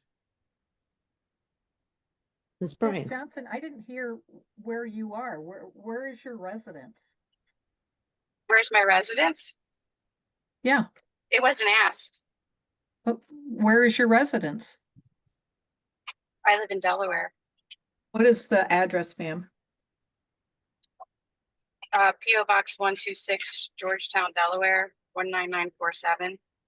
And are you do you live in a home? I do. And whose home is that? I live in my own home. Okay, is there currently some litigation going on with respect to your possession of that residence? Of my Objection, Your former- Honor, it lacks relevance. Well, let's just see. I'd like to explore. I have a wide discretion in this, and I have the ability to test this witness's credibility. I'll allow the question. Can you repeat it? I'm sorry. Is there a current issue with regard to the possession of the residence, your possession of the residence where you live? I don't know what you mean by, is there a current possession issue? There are some, the former home is in foreclosure proceedings in court. Okay, or do you have the right to be in the home where you are at right now? If you're talking about the house that the foreclosure process, yes, it has not, the ownership has not, it's I don't know how to explain it because I'm not a lawyer. It's in the court proceedings currently. Is there a dispute between you and your ex-husband with respect to your use of that residence? With my ex-husband, no. Your present husband? I don't have a present husband. Okay. What do you do for a living, ma'am? I'm an executive director Of what? of a nonprofit organization. What's the name? I don't want to give that. You don't want to tell us what you do for a living? I did tell you, I have a protection from abuse order for 99 more years against my ex-husband. So I would like not to give any personal information other than what's absolutely required. You gave a story in your testimony with regard to Karen allegedly taking a dog that didn't belong to her. Did I understand that right? Yes. And as a result of that dispute, you ended up making a post about Karen, which you published in some way. Is that true? No, I don't remember that. Did you make a post of some type attempting to discredit Karen and her work as a breeder? I don't remember that. Do you have the post? I'm not here to answer your questions, ma'am. It's just the other way around. I was just You trying to, don't, so you don't remember one way or another? I don't remember making a post about that. No. Is it true that there has been a significant dispute between you and Karen, and it's one that you regularly raise in this breeder association that you both belong to? Are you talking about the Field Spaniel Society of America? Yes. Yeah, I filed a complaint against her. Okay, and the outcome of that complaint was what? They said that they didn't have jurisdiction. So it was dismissed, right? Yes. Okay, and then after it was dismissed, is that when you reached out to Jason Gardner to try to help him in this motion? No, Well, did he reach out to you? no. So how is it that you made contact with Attorney Sherlin to give him copies of your texts and your Facebook lists and things such as that? He reached out to me. Okay, and he got the name. Do you know how he got your name? I would assume from his client. Okay. Now, with regard to your relationship, your relationship to Karen, have you ever been in Karen's home? Yes. When? In December of 2022. And what other times? That was the only time I was in her home. What was the reason why you were in her home? I was picking up a dog. So you went to her home one time in December of 2022, is that right? Correct. Was Dave there when you were there? He could have been. Well, did you see Dave when you were there in December of 2022? No, I didn't see him. And your testimony today is that this dog named Drecky belongs to Karen and not to Dave. That's one point of your testimony, is that right? Yes, currently it belongs to Karen. Okay. And your, as I understand, the foundation requests or questions that were raised to you, you don't know how many puppies Karen sells every year, do you? She posts them online. If we're talking about 2024, like I testified, she sent me a list of her planned litters that she was planning. Well, I understand that you testified about litters that were planned, but my question's a little different. Do you have any personal knowledge as to how many litters she sells? Well, I go to dog shows, so I see her puppies that she's produced at shows. And how many does she sell? So she's a very prolific breeder. So I would say, Ma'am, do you have personal knowledge as to how many Your dogs Honor, the or witness puppies should be able she to answer sells? the objection, Your Honor. The witness should be able to finish answering the question. She shouldn't be cut off. Overrule cross-examination. I'd like her to answer the question I give her, please. Do you have personal knowledge as to how many puppies Karen sells? Yes or no? what do you mean by personal? Do you personally know how many puppies she sells? I believe the database to be correct. Are you saying to the court that you have personal knowledge that the database reflects sales, not just puppies born, but sales? I don't know what she like as far as all I can say is that the database reflects dogs that she has produced. Okay, you don't know what she actually sells. Is that correct? I do know some people that I've seen dogs that she's sold to people. Yes. But the total number that she sells in a particular year, you don't know, do you?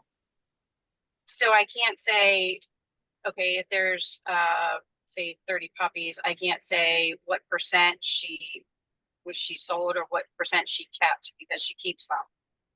That's all I have. Thank you very much. Mr. Sherlin, No, Your Honor. Thank you. And my thanks to the witness. I ask that she be excused. any objection to excusing her, Ms. Bryan? No. All right, thank you for your time. You're excused. Okay. Thank you, Your Honor.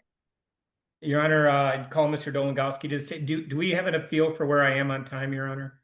Ms. Van Oler? You used 50 minutes.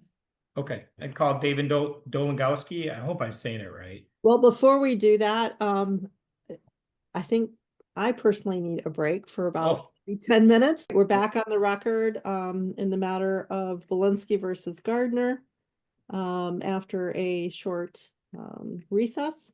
And Mr. Dolengowski, would you raise your right hand, please? Would you state your name and spell it for the record? My name is David Dolengowski, David Dolengowski. And do you swear or affirm the testimony you're about to give in this matter is the truth, the whole truth, and nothing but the truth? Yes, Thank you. thank you, Your Honor. Mr. Dolengowski, are you employed? self-employed, yes. Okay. Did you receive a 1099 for 2025? Yes, And who'd you receive that from? CP Rentals. Where did you receive, and how did you receive it? By mail? Yes, And where did you receive that 1099? at my home. At your home, where? 330 East Northwater, Silver Lake, Wisconsin. Okay, so it's your testimony that your 1099, and let me show you what I'm talking about, please.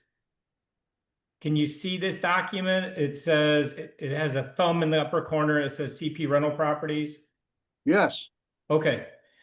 Is this your 2025 1099 form from CP Rental Properties? yes, it is. And it's your testimony that you received this at your residence in Wisconsin? Yes, Okay, have you ever forwarded mail to Ms. Balinski's address in, I don't know if it's Rockford or West Michigan? no, You've never forwarded mail to Ms.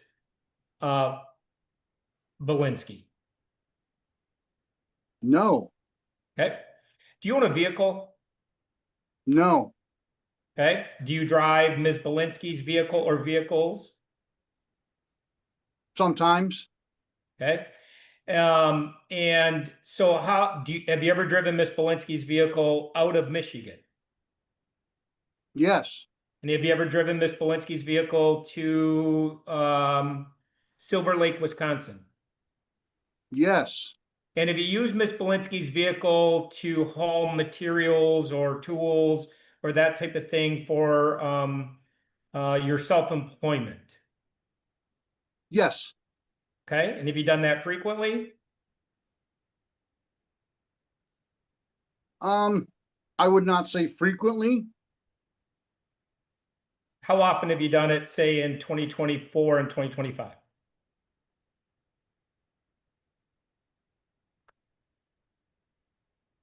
I don't know the amount of times.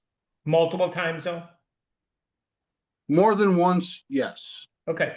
And if you don't have another vehicle and you have these, and I hope I'm describing it correctly, handyman jobs or whatever you would describe that as, how do you haul materials or tools or get yourself to these jobs? Well, haul materials, I have a contractor's card at Menards. They deliver. Or I have people that work with me. Okay. But that also includes using Ms. Balinski's Odyssey van at times, correct? At times, yes. Okay. And you overnight at Ms. Balinski's house, right? Sometimes, yes. Yep. And when you overnight, at times you sleep in the same bed with Ms. Balinski, correct? Most times, yes. You use marijuana at Ms. Balinski's house, correct? Only outside. She doesn't allow But- any smoking inside. Okay. But you keep your marijuana in Ms. Balinski's bedroom, is that correct? Usually in my duffel bag. In Ms. Balinski's bedroom? Yes. Got it. And this document here, this 1099, I see it's a partial photograph, but how much income did this show from CP Rental Properties?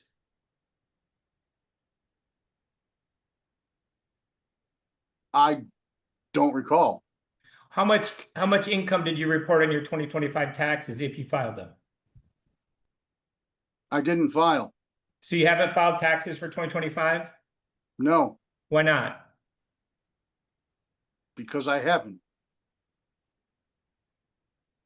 Okay, did you have, I mean, you had 1099 income reported on, by CP rental properties, correct? Correct. And you chose not to file? Correct. Have you filed your 2024 taxes? No, Have you filed your 2023 taxes? no. Okay. So how much income did you make in 2025? I don't remember. Well, was it more than $10,000? I don't think so. Okay.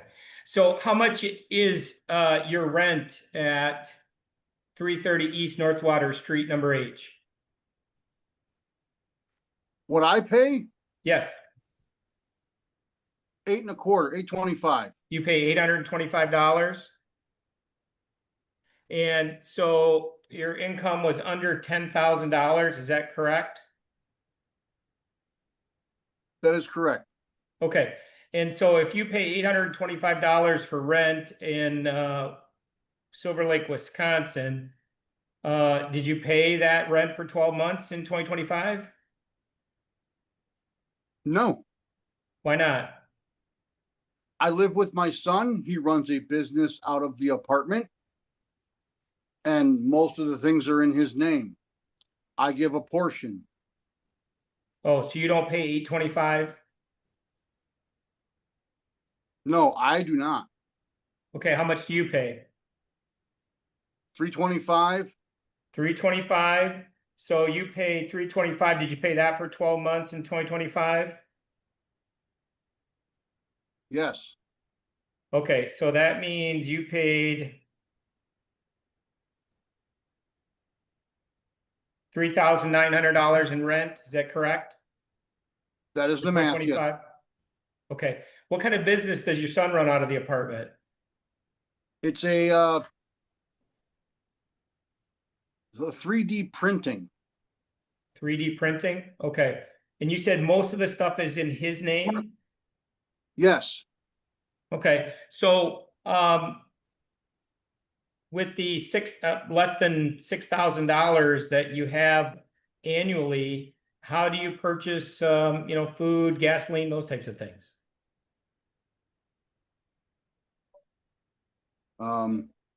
like anybody else would. Debit or credit or cash Where do you get the cash? from working. Okay, so it's your testimony then that if you made less than $10,000 in 2025 and you paid $3,900 in rent, that you survived for the year on about $6,100. Is that accurate? I did not say I only made less than 10,000. You Oh, asked I me think- what was on the thing. Oh, did you earn money more than $10,000? Probably. How much more? I don't know. You're not sure. Correct. I do not recall. Okay. Has Ms. Balinski ever shared finances with you? No, Has she ever paid for things for you? no. Never? Perhaps a birthday gift, but other than that, no. Okay. Has Ms. Balinski paid you for helping with dogs? Please repeat that. Has Ms. Balinski paid you for helping her with dogs? No, Never. no. Have you ever transported dogs for Ms. Balinski? Yes. Where to?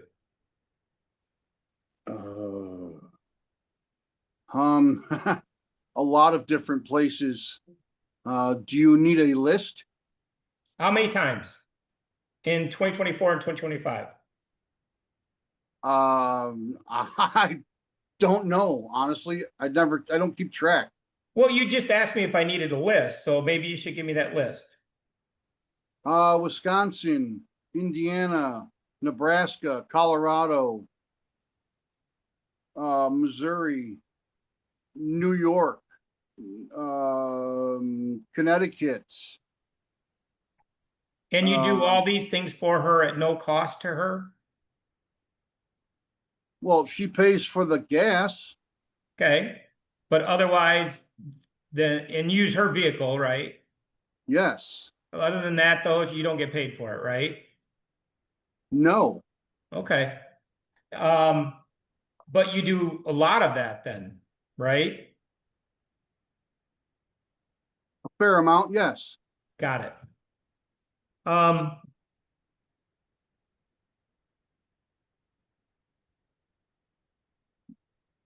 and you have, and I apologize, I'm not trying to be rude, it is one of the factors, but you have intimate relations with Ms. Balinski? Yes. And are you exclusive in terms of your relationship with Ms. Balinski? Yeah, I'd say so. Are you monogamous? In other words, it's just the two of you? I don't sleep with anyone else. Thank you. I apologize. I know these are not polite questions. I apologize.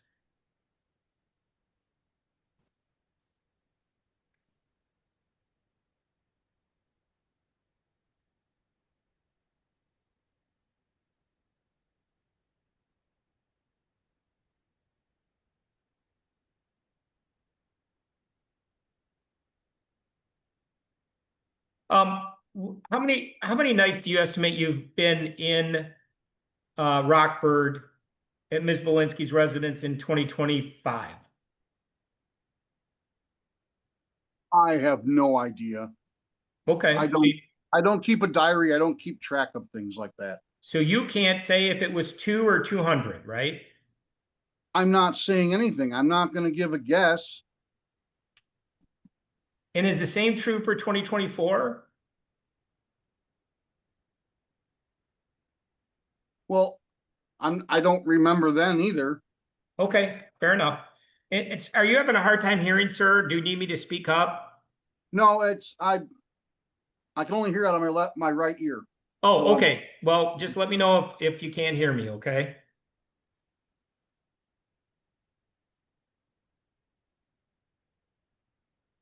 I just want to understand, in 2024, did you ever have a vehicle at Ms. Balinski's address that you drove to her address, other than her vehicles? yes. What did you have? What vehicle? My son's car once, I think. Maybe more times than that. I'm not sure. Like I said, I don't keep track of these things. Okay. Went out with a friend of mine. I forget what Well, car let's he had. stop for a second. What kind of car does your son have? He has two cars. Okay, what are they? Passat and a Leaf. A Passat and a Leaf.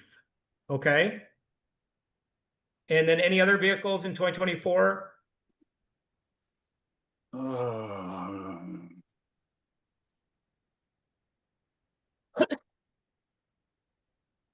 Apologize. I'm trying to recall. I don't even have an answer to that, honestly. Okay, and I want to ask you the same questions about 2025, please. Well, he didn't finish the answer. Oh, With I'm sorry, I regard- thought he stopped. No, you asked him to stop because you were asking him the questions the cars that he drives there. And I think he said his sons, and he was about to give another one, and you said, stop, let me ask you some questions about Oh, that. all right. Yep, So I sorry. don't know, he may have been done, but I don't know. Sir, do you have any other vehicles that you drove to Ms. Balinski's residence in 2024, other than her vehicles? I don't remember. Okay, and then same question for 2025. My son's vehicle. We were invited for Christmas dinner and stuff, and that's the only one I can remember, honestly. Okay. When you are at Ms. Balinski's residence, you drive the Honda Odyssey, correct? If she asked me to, yes. Yes. And have you driven the Honda Passport as well?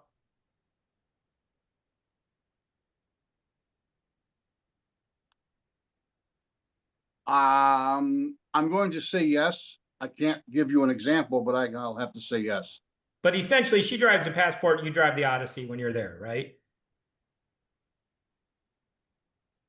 Well, I drive the Odyssey for dog stuff. Well, you drive the Odyssey to things like Menards and to the grocery store and that type of stuff too, don't you? Yeah, okay. I'll say yes to that. All right, now I'm going to show you exhibit plaintiff or defendant's exhibit YY. All right, can you see this document? I see it, but it's not legible. It's too small. I'm on a phone. I don't have a computer. Oh, well, Wait, hold on. I can up it now. Say, Mr. Sherlin, maybe you can increase the view on your end. Oh, I have it, I think. Okay. Otherwise, I can enlarge it. What are we looking at here? Are you good? So I'm showing you what's been entered as exhibit YY. There's a message here that says David D. Cannon Township. What kind of repair do you need? I can do repairs and have 30 years experience. That's your message, isn't it?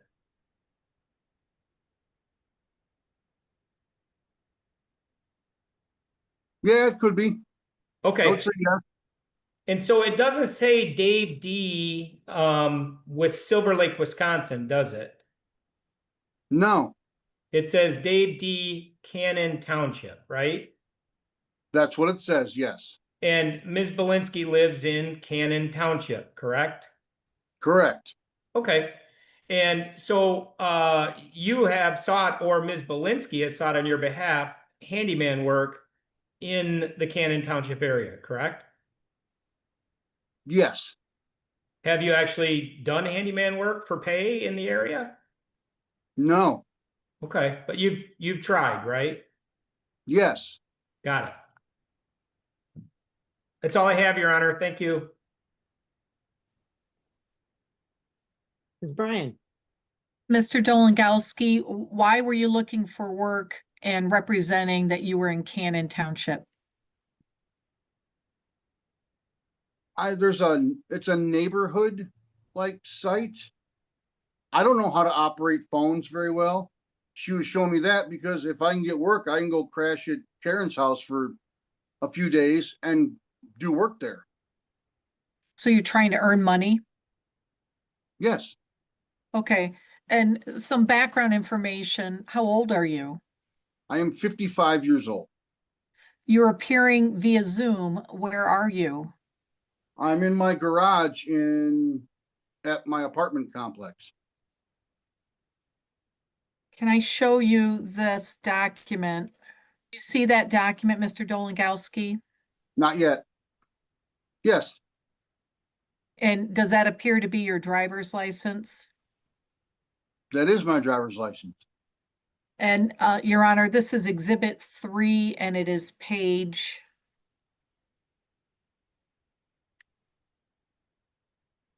120.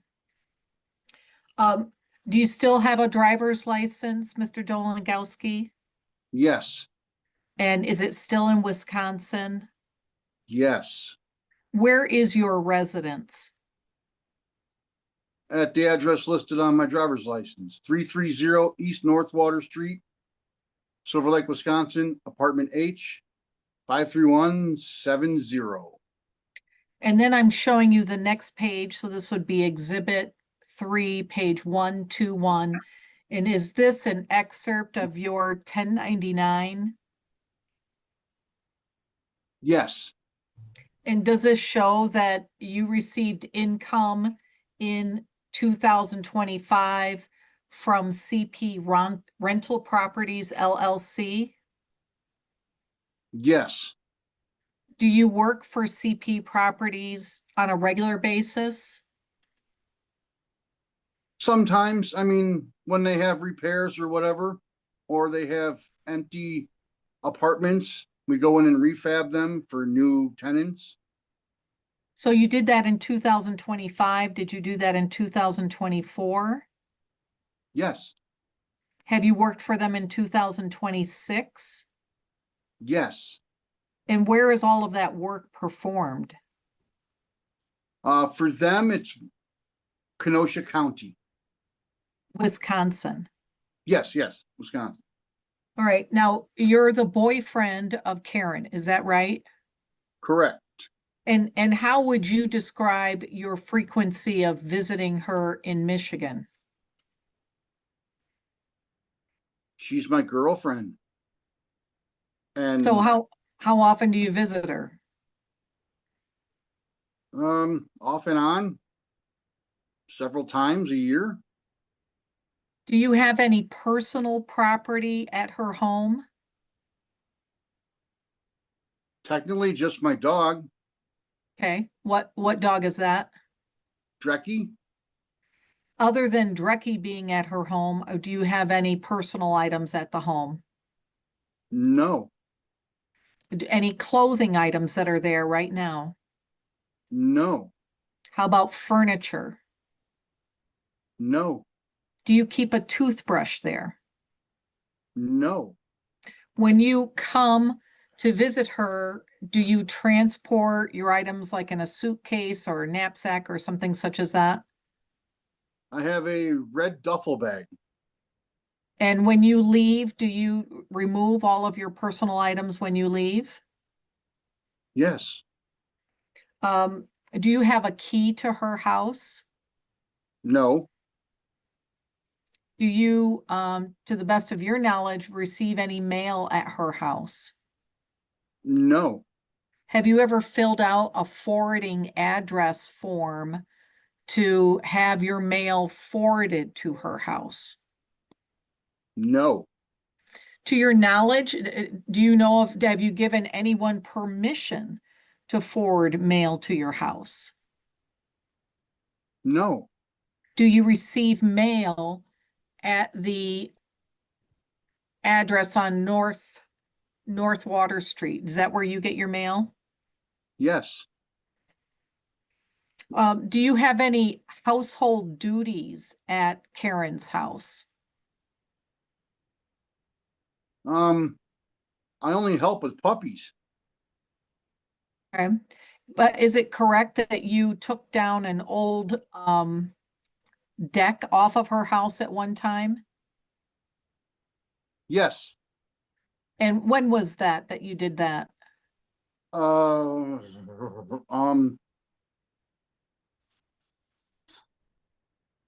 I don't remember the date. It was, she had to do something for insurance and they didn't like the deck, so I removed it for her so she could Okay. do something.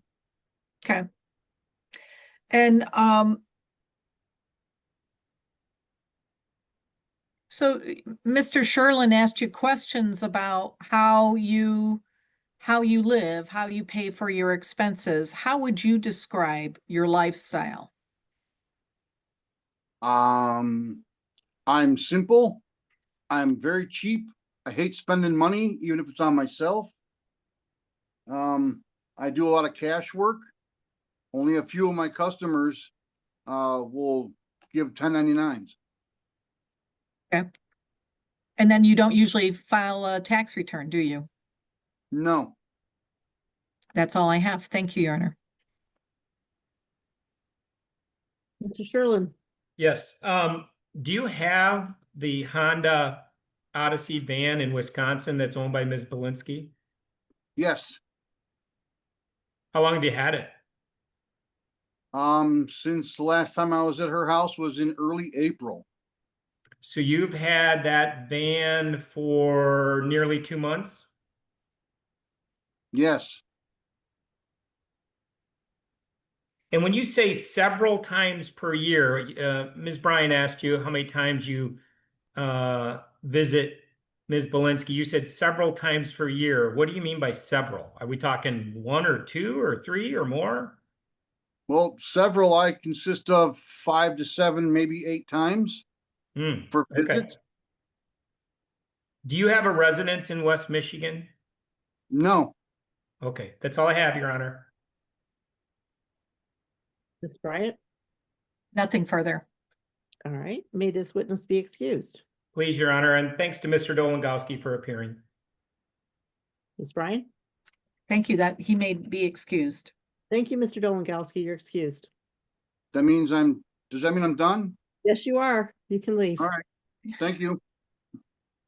With the court's permission, Your Honor, I call Mr. Gardner to the stand. Right. Would you raise your right hand, please? Which one? Which Gardner? Yes. Yeah, Okay, Jason Gardner, yes. thank you. Would you, do you swear or affirm the testimony you're about to give in this matter is the truth, the whole truth, and nothing but the truth? Yes, And would you state your name and spell it for the record, please? Jason, Jason, last name Gardner, G as in George, Ardiner. Your Honor, Jay, can you speak up? I'm having a hard time hearing you here. Oh, I'm sorry. Maybe lean into the computer a little bit and speak kind of loudly, okay? Yeah, I'm gonna turn up my hearing aids too, so. Great. Jay, you're the defendant in this matter, is that correct? That is correct. And you filed a motion in part asking for termination of your spousal support obligation, is that correct? Yes, Okay. And do you know what the amount of your spousal support obligation is right now? the amount of my, How much do you pay per month in spousal support? in spousal, starting this month, it is $2,450. Okay. And do you know what you pay per month in child support starting this month? Starting in June? I believe it's maybe 1,800. If I showed you the judgment of divorce, would that refresh your memory? It would, yes. Okay. Bear with me a moment. All right, can you see the judgment of divorce? Yes, I can. Okay, great. So let's run through this just really quickly. And I'm going to jump a little bit out of order here just so I can do this as I scroll through, okay? Understood. Do you pay a monthly property settlement amount related to the business that you partially own? Yes, I do. And how much do you pay per month? $2,850, $2,850. Okay, and you pay that every month, right? Yes, Are you current on that? yes, I am. Is it correct then that you pay $34,200 annually on that amount for that part of it? Yes, that is correct. Okay, do you pay any additional amount in terms of toward that settlement of your co-owned business? Yes, I do. How much do you pay? Any distributions that I take from the corporation, I give, or I am ordered to pay 25% of that. Okay, did you Ms. take Balinski. distributions in 2025? Yes, And how much did you take in total in distributions in 2025? $150,000. Okay, so of that 150,000, did you pay 25% to the plaintiff? Yes, I did. So did you pay $37,500 to the plaintiff? Yes, that is correct. Okay, and then with that distribution, what else did you pay? Well, I'm required to pay my federal and state quarterlies. How much did you pay in 2025 for your estimated income tax? Well, I believe I owed 20. I'll tell you what, we'll go back to it because I'm going to switch exhibits and I'll refresh your memory there, okay? Okay, All right, so I'm gonna keep going to the support orders. So if I show you the child support order that was entered, will that refresh your memory? Yes, Okay, take a quick look. okay. How much do you pay monthly in child support? Beginning this month, it would be 1,900. Okay. And I'm going to just scroll down to confirm how much you pay in spousal support starting June 1.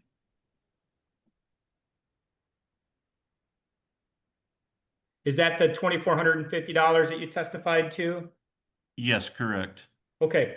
And of that $1,900 and $2,450, how does that get paid? It's paid through the Kent County front of the court. Is it how do you actually pay front of the court? I'm sorry. How do you actually pay front of the court? How does front of the It's court done collect it? through payroll deductions. Payroll deduction, okay. I'm Yes. gonna stop screen share and show you another one. So now I want to share this with you. Do you see exhibit CCC? I do, yes. Okay, what is this?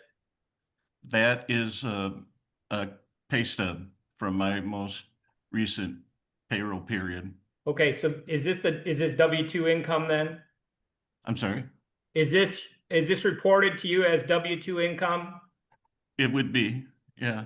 Yes. Okay, so how much do you get what are your pay periods? We get paid every other week, so there's 26 pay periods in a year. Okay, how much do you get paid gross every other week? Gross? I'm sorry, it is really small. I'm gonna blow it up for you. Hang on. I Okay. can do this. Watch this magic. It's almost like I know what I'm doing. It's Now yeah, can you and I see can it? and I can almost read it. 371610. Okay, that's your gross, right? Yes. What do you take home every other week? I net $1,014.58. Okay, what deductions do you have other than Social Security, medical, federal and state withholding? It would be the misdue, which is, as you know, the spousal and child support. And what then is this also, simple for $10? yeah, just a simple IRA, $10. You save $10 every 2 weeks for retirement savings. Is that accurate? That is correct. Why? Yes. It's something, I feel like I'm doing something at least. Well, why don't you save more? I can't afford to pay more. Okay, what do you pay for rent? I pay currently $1,700 per Why month. do you say currently? Because I just received notice that the owner of the property is selling and he's not going to be leasing the condos anymore. So I have until July 16th of this year to find a new place to live. Okay, and do you have any idea what it's going to do to your rent cost It's yet? gonna have the rent, from what I've seen so far, my rent will be going up. Okay. I next want to show you your 2025 tax returns. Your Honor, this is the one that's got the one unredacted social number at the top. But I think what I'll do, if you don't mind, I will start with the page slightly below the screen so that I'm not broadcasting it. Brian, do you have any objection to that? That's fine. Okay, I'm going to share this then, please. All right, Jay, can you see what's marked as Exhibit A, Jason W. Gardner, 2025 1040 tax returns? I don't see that, but Did I not share it? no, I'm There, sorry. but it's really small. I think you need to Oh. blow it up again. Getting bigger. Watch this. Woo, magic. Nicely done. Okay, do you see what is part of the first page? And you can see in the lower right corner, it says Form 1040 2025. Yes, So line 1A, what is your total amount from your W-2?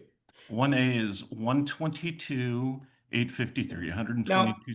If we take your gross income from your from the prior exhibit off your paycheck, and we multiply that by 26 pay periods, it comes out to an amount around $96,000, right? Correct. Okay, what's the difference between 96 and the 122,853 listed here? Well, the major difference would be health insurance being added into that income.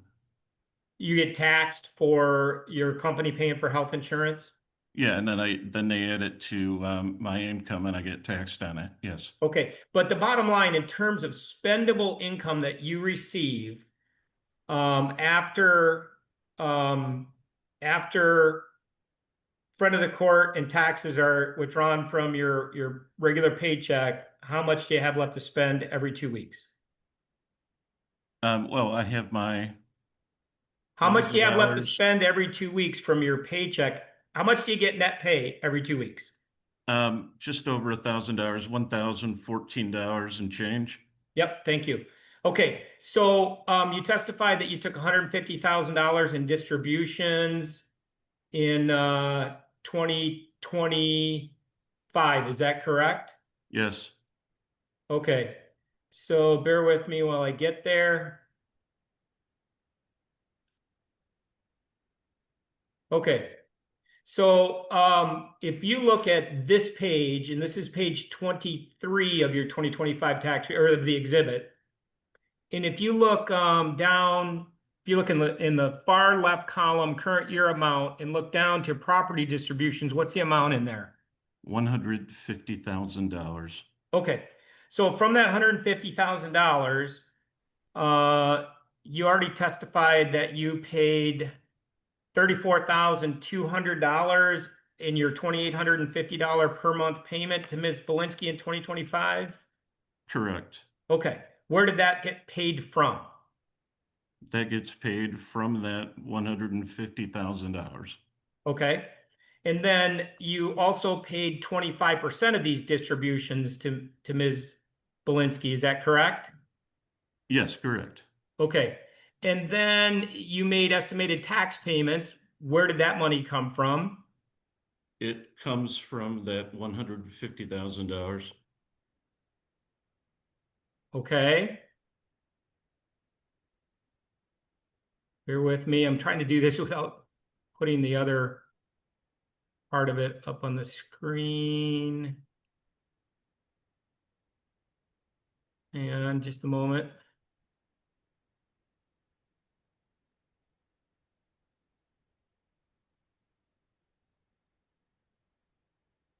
Okay, now if you look in the lower part of this page, and do I need to blow it up more or can you see it?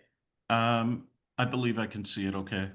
Okay, so That's now fine. I'm showing you, this is the same exhibit. We're on, I think, page 17, if the index is correct here. I don't know if it is or not, but anyway, what did you pay? Does this refresh your memory as to what you paid in 2025 for estimated taxes? Total taxes, line 63. No, I want you to is- look at line 65, please. Oh, I'm sorry. $36,000. Okay, so where did you pay the 36,000 from? That comes from the distributions. Okay, and did you have a tax liability, despite your estimated payments, did you have a tax liability? I did, yes. Okay, I refer you to line 79 if that refreshes your memory. Yes, $20,724 Okay, and where did you pay that from? from the distributions. So the 34,200 came from the 150, the 37,500 came from the 150, the 36,000 came from the 150, and the 2724 came from the 150, right? Correct. 20,000, I'm sorry, Scott, I think you said 27,000, it's 20,000 20,724. Yep, 20,724. I'm sorry, I'm speaking fast. My math shows 21,576 left over. Do you agree? Yes, Okay. What was it? Well, I'm sorry, what was the number you came up with? 21,576. I'm coming up with 55,000. Do you mind running those numbers again? Just, I'm Absolutely. sorry. 150,000 minus 34,200 minus 37,500 minus 36,000 minus 20,724. 21,576. Oh, I missed the first one. Okay. Got it. Okay. So, that 21,576, Mr. Gardner, if I divide that by 12, it's $1,798. Does that sound like what you have left over to spend out of your paycheck? yes, it does. So if we add the 21,576 to your take home of 1,014 times 26, that's 26,364, correct? Yes, Plus 21,576, that's $47,940 that you have in actual spendable income, correct? correct, And your rent right now is $1,700, correct. so that's $20,400 per month. Well, total for the year. Per year. I'm speaking too fast. 47,940 minus 20,400 leaves you $27,540. Is that correct? Yes, correct. Divide that by 12, that's $2,295. Do you buy groceries? Yes, Do you buy gas? yes. Do you have clothing expenses? I have utilities. Yeah, I do Yeah. have other expenses. Yes. So with the money left, are you able to pay your own attorney fees? No, Have you paid any attorney fees for this matter yet? I have not. Okay. Are you able to pay Ms. Balinski's attorney fees? No, Okay. Mr. Gardner, did you take a series of photos over 2024 and 2025 that we've submitted as exhibits? I did. Yes, Okay. And in those photos, did you see Mr. Balinski present? Repeat. The name is not Wh- Mr. Bill. Yeah, my bad. Mr. Dolengowski. I did. Yes, Okay. And did you, as far as exhibit M goes, is Mr. Dolengowski present? in image M as in Mary. Yes, in exhibit M. Oh, I'm sorry. Exhibit M.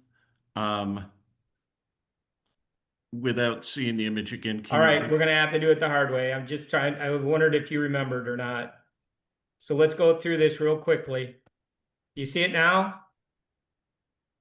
Yes, I do You see take it this now. photo? Yes, that would be him Okay, driving. when did you take this photo? I took it. Yes. When did you take this photo? 2/19/2025. In the lower right corner, is that the European style of doing date? Correct. Yes. Okay, who's driving the vehicle? Mr. Dolengowski. Okay, bear with me a second. Can you, I blurred it, but were you able to identify Mr. Dolengowski as driving the vehicle? Yes. Okay. And then I want to show you exhibit D. You take this photo. Yes, I did. Is Mr. Dolengowski present in the photo? Do you recognize him? Yes, he is. Is that him right there? Yes, it is. Okay. When you took these photos, why were you there? I was there in an attempt to exercise my visitations, either a Wednesday night visit or my weekends with my children. Okay. And so what days would that be? It would be every Wednesday evening or every other weekend or whatever holidays I was assigned for that year. So you had reason to be there to pick up for weekends 26 times, Correct. okay? And you had reason to be there to pick up on weekdays 52 times, unless it was a holiday, of course, but 52 times a regular parenting time. Yes, correct. Is that correct? Yes. And so now I want to show you, let's see, what else do we have?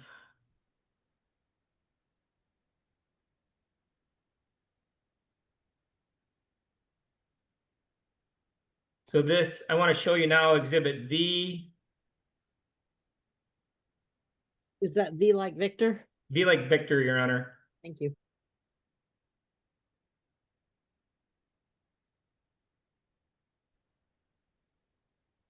Did you take this photo? I did. Yes, sir. Okay, now, one snafu here. Is this that European style of dating in the lower right corner? It is, yes. Okay, but we captured it as July 2nd, 2025, right?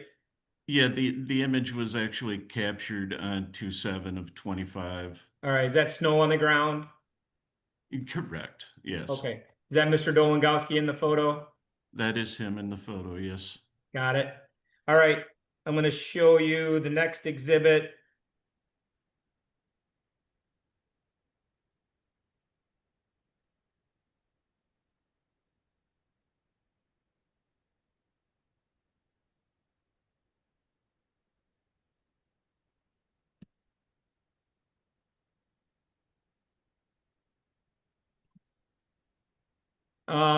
All right. I'm going to show you the next exhibit, which is Exhibit Q, but it's a video and I've got it paused. Can you see it? Yes, Okay. And if you look at the image, who's in the image? Standing or walking in the middle of the driveway? it appears to be Mr. Dolengowski. Thank you. All right, now I'm going to show you Exhibit R. Oh, what was the date on that one? Was that 5/16 of 25? I'm sorry. Was that 5/16 of 25? I believe that's what it said, yes. Okay, sorry if I'm not speaking up. All right, now I want to show you our. Can you see the image? I do. Okay. Is there someone getting out of the van? I believe it's showing either getting in or out of the van, Mr. Dolengowski. Okay. And what was the date on that? Oh, cricky. I don't recall. Was I'm it sorry. 6/13 of 25? Does that sound right? Yes, sir. The exhibit was labeled 6/13/25. Okay. So Mr. Gardner, did you observe Mr. Dolengowski at the residence on 6/27 of 25 and produce Exhibit S? Yes. Did you observe him at the residence on 7/30/25 and produce Exhibit Y? Yes. Did you observe him at the residence on 8/6/25 and then produce Exhibit GG? Yes. Did you observe Mr. Dolengowski at the residence on August 8th, 25 and produce Exhibit HH? Yes. Did you observe Mr. Dolengowski on September 10th, 25 and produce Exhibit JJ? Yes. Did you observe Mr. Dolengowski at the residence on October 1, 25 and produce Exhibit KK? Yes. Did you observe Mr. Dolengowski at the residence on October 23rd, 25 and produce Exhibit L? Yes. Did you observe Mr. Dolengowski on November 26, 25 at the residence and produce Exhibit NN Nancy? Yes. Did you observe Mr. Dolengowski at the residence on 12/17/25 and produce Exhibit RR? Yes. Did you observe Mr. Dolengowski on December 25th, 25 at the residence and produce exhibit TT? Yes, Did you observe Mr. Dolengowski at the residence on 12/31/25 and produce exhibit VV? yes, Okay, I want to be clear again. You're there, your opportunity to observe Mr. Dolengowski at the residence is for these pickups only. Am I right? yes, Okay, and those pickups are just on Wednesdays and every other Friday. correct, yes. Okay, so were any of these pictures that you produced and offered as exhibits, were any of those you going to Ms. Balinski's residence on a day other than when you would have exercised parenting time? No, Okay. What is your belief in terms of what is going on between Ms. Balinski and Mr. Dolengowski? I believe he's living there. Okay. Did you know Mr. Dolengowski before the divorce was concluded? Before the divorce was finalized, yes, he had spent a number of days and nights at the marital home. Were you in the marital home at the time? Well, yeah, prior to the divorce and prior to the motion to, vacate the marital home, yes. Okay, so he came and stayed as a guest back then, right? I'm sorry? He came and stayed as a guest during the marriage? Yes, he did. Stayed in the master bedroom and all. Yeah. So while you were in the home, he stayed in the master bedroom with Ms. Balinski? He did, yes. How many occasions do you recall? Numerous occasions, yeah. Was that easy? Or Sorry? awkward? Was that awkward? Yes, quite so, yeah. All right. So, Mr. Gardner, you're asking the court to terminate your spousal support obligation? Yes, I am. Okay, and do you have the ability to pay Ms. Balinski's attorney fees? I do not. Thank you, Your Honor. Thank you. Ms. Bryan. Mr. Gardner, so I hear your testimony. The first part of it is that you can't afford to pay toward Karen's attorney fees. Is that right? That is correct. And you've given this analysis largely led by your attorney where you claim that you have $47,940 a year in spendable income. Is that right? If that's what that number totaled out to, yes. That's I don't have- that's what he said, and that's what you agreed to was 47,940. Okay, so be it. Okay, would it be all right if I just rounded that to $48,000 for our discussion purposes today? You may. All right, thank you. So you have about $48,000 a year to spend on all of your expenses after you pay child support, spousal support, and the property interest. Is that right? Yeah, I believe that included everything. And when we settled this divorce case, you will recall that we had to value your interest in More Electric, the business that you own. Is that right? Yes, you did. And we agreed that as a result of that valuation, you had to pay Karen, I think it was $550,000 in the property settlement. Does that number sound right to you? That number does sound correct, yes. And we also agreed that you would make those payments over the course of 6.5 years. You had to pay it at the end of 6.5 years. Does that sound right to you? It was due in full by the end of 6.5 years, correct? Okay, which is, well, for whether it's long or short, she had to wait 6.5 years for her money. Is that right? The opportunity was if it was possible to pay it off early, without penalty, then I could. I don't foresee that Okay. happening, but it was due to be paid complete at the end of 6.5 years. Jay, can you speak up, So- please? Oh, I'm Speak sorry. up. I heard him. I have it. I I'm having a So- hard apologize. time hearing him. Okay, so Mr. Gardner, just lean in a little bit more for the mic, which is what I'm doing as well. So with regard to your financial obligations, you knew going into this motion that you would be spending attorney fees in order to try to prove that Karen was living with her boyfriend, right? I knew I would accrue, yes, I knew that I would have attorney fees when all was said and done for my attorney. Okay, and the reality though, according to your testimony, is you haven't paid your lawyer any attorney fees at all. Is that right? That is correct. And your lawyer took Karen's deposition, so there was a court reporter as well, and you haven't paid toward the court reporter fee either? No, that's Okay. not true. That's I'm- not that's not his firm. That's a different firm. I knew So- going into this that I would have to pay them. Yeah, Your So, Honor, but Your Honor, I think you might misunderstand the question. Mr. Gardner, did you pay the court reporter?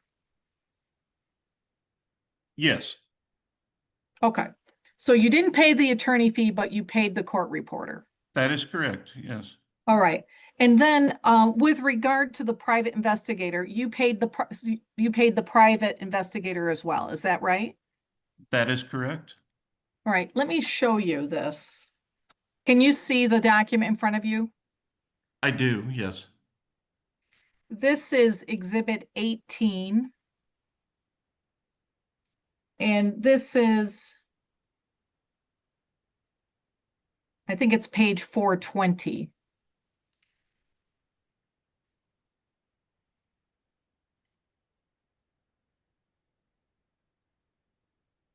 So the first bill from the private investigator is dated May 14 of 2024. Is that right?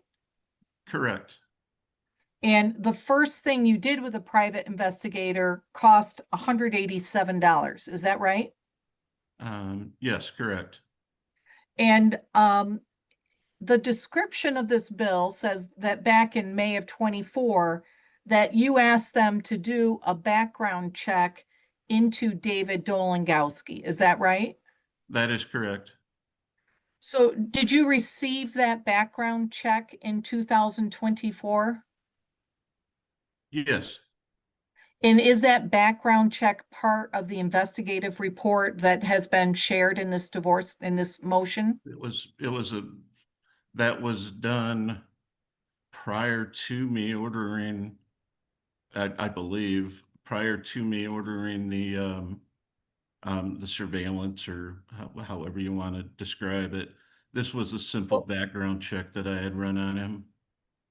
Okay, I guess my question is, do I have a copy of that simple background check that you ran back in 2024? Was that part of the initial disclosure that you gave us?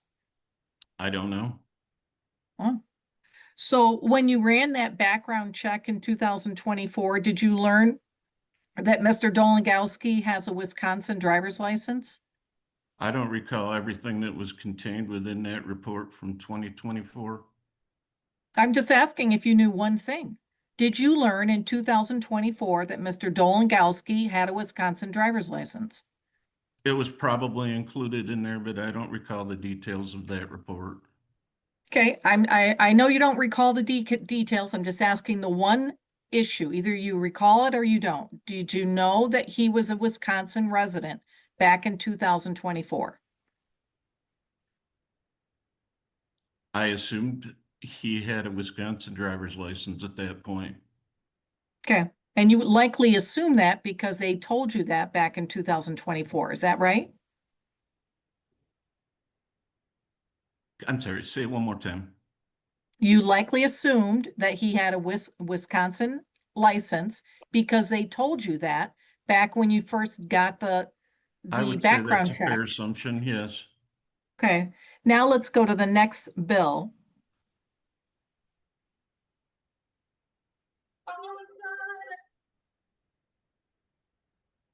So this is the bill that you gave us.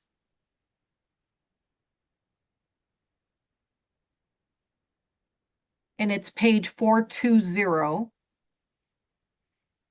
And this is where you paid a retainer on June 9 of 2025 to the investigator. Do you remember that? Yes. And the amount of the retainer was $5,000.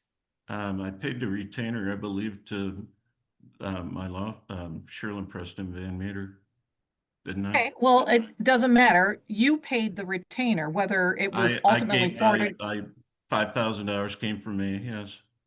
Okay, so of this money that you say you don't have much spendable income, you had enough spendable income to pay a $5,000 retainer to the PI. Is that correct?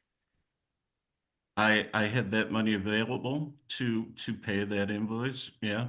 And then according to this report, in the billing report, they started following Mr. Dolengowski and also installed a GPS device on a Honda Passport. Is that right? Yes, I do see that line item on there, yep. Well, you knew that there was a GPS installed on the vehicle, didn't you? They told me that that was a method that they used, yeah. was Okay, GPS. and you got a report with regard to the GPS, isn't that right? I received the investigative report, yeah. Okay. I'm going to show you now what is your exhibit, Z as in zebra dash ZZ dash AAA. I don't understand why it's labeled like that, but that's how I've got it. I can make Z that clear, Your dash- Honor. The only way we could keep it alphabetical in the computer, in the file, is to, otherwise it scrambles it because it I understand. automatically It's letters it. fine. It's fine. I can follow. It's a little odd, I but just thought yeah, it's a little odd, but I I can, thought so. I thought it was amusing, so that's all it It's the is. So only I'm way showing you. it wouldn't put them out of order. All So right. It was So how the computer made you do it, in other words. Yep. Okay. Mr. Gardner, you've seen this document before, have you? I Not? have seen it, yes. Okay, and this gives a summary from the GPS report, and I assume your PI is going to testify about this later. Is that right? I would assume so as well, yes. Okay, so if I'm looking at the dates here, on the GPS, it goes, well, it says dates that the Honda was at the house. Starts in July 20. It goes to August 9. Do you see that right there? It's item 21. I do. What's the next date after August 9? The next day shown on that exhibit is August 22nd. Okay, do you know where the car was between August 9 and August 22? I do not. Okay, would, when you gave these different dates that you saw the car at Karen's house, do you have any proof as to where the car was in between those different dates? I'd say that again, I'm sorry. Well, you said that you didn't know where the car was between August 9 and August 22, at least according to this summary. So I'm asking a similar question. Do you know where the car was in between these different dates that you gave? So, for example, you said November 26 was one of the dates that you saw the car or him at the house. And then December 17 was the next time you saw it. Do you know where the car was in between November 26 and December 17? Yeah, no, I do not. Or between September 10 and October 1? Those were the two dates you gave. Do you know where the car was in between those two dates? I do not. Personally, If no. it is shown, Mr. Gardner, that the car on this summary was in Wisconsin between November 9 and November 22, if we're able to show that, is it also possible that the car might be in Wisconsin or other places in between these different dates that you've shown? What I can tell you by looking at what you're sharing with me, that these dates, the vehicle was at, the Balinski residence. I can tell you that, the dates that I provided, the exhibits for, I can tell you what happened there. Any other dates, your best, if you have questions about the GPS and or the tracking devices, I think that's better asked to the private investigators. I don't know. I can only speak Okay, to well, when I was that wasn't there. really, that wasn't really my question, Mr. Gardner. If it Okay. is shown, if it is shown that the car left the Balinski residence on November 10, went to Wisconsin, Illinois, or other places, and then returned to Balinski House on August 22. Do you follow that much of the question? I do. Okay. Is it also, do you agree with me that it is also possible that Mr. I can't remember his last name, Dave, the boyfriend, could have traveled and left and gone to Wisconsin in between the dates that you saw him at the house as well? Do you acknowledge that as a possibility? I do. Yes. Okay, all right. Just let me look at my notes real quick. Can you see this tax return? Now I can. Yes. This is Karen's tax return from 2025 Okay. and shows, and I'm sorry, it goes a little fast. Can you reference the exhibit number, please? Exhibit 1.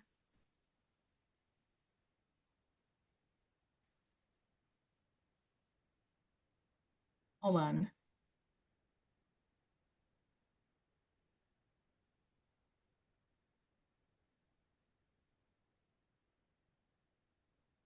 Page 54.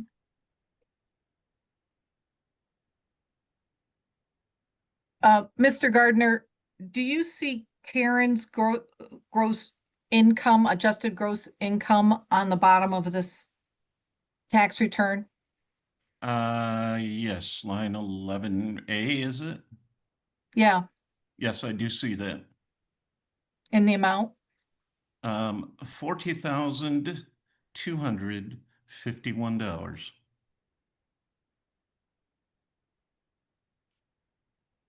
I'm showing you now Exhibit 2, which is your 2025 tax return. And this is page 108. What is your adjusted gross income? The number that is shown on 11A is $329,711. So in terms of the math here,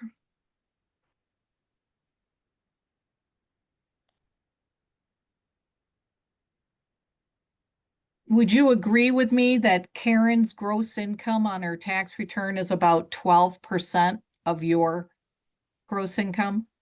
I believe you're comparing apples and oranges, really, because That wasn't my my- question, sir. Excuse me, sir. I would ask that you answer my question. Your attorney can follow up with other questions. I don't mean to be rude. Do you agree with me? My question, sir.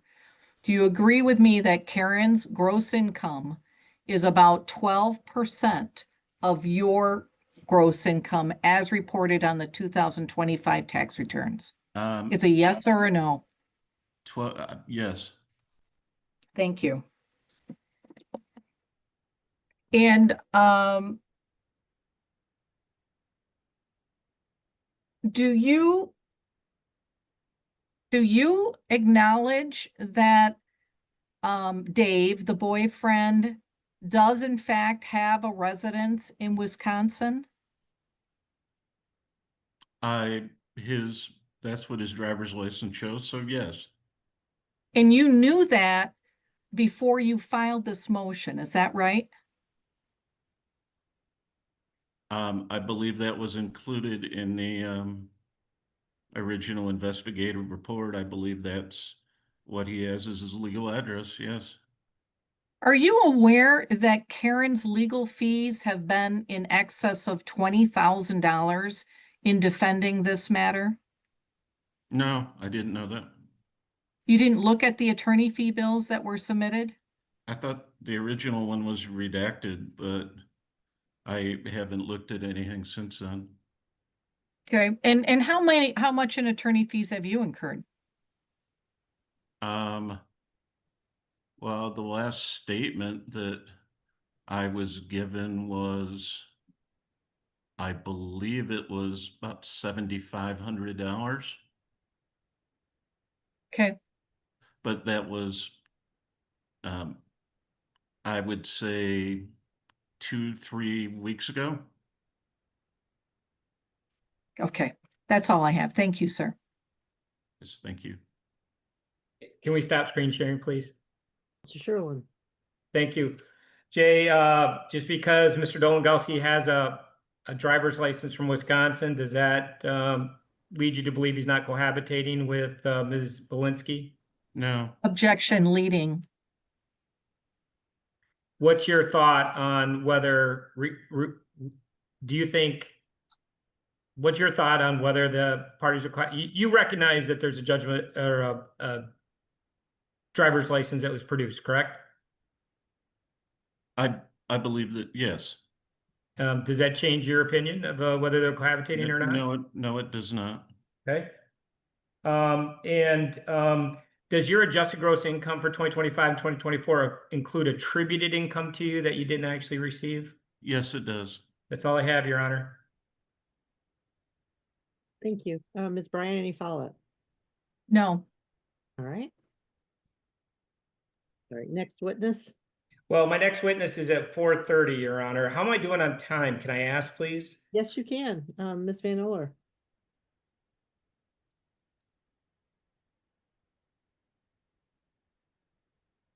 One hour and 40 minutes is what you've used. Ooh. And what do I have, Your Honor?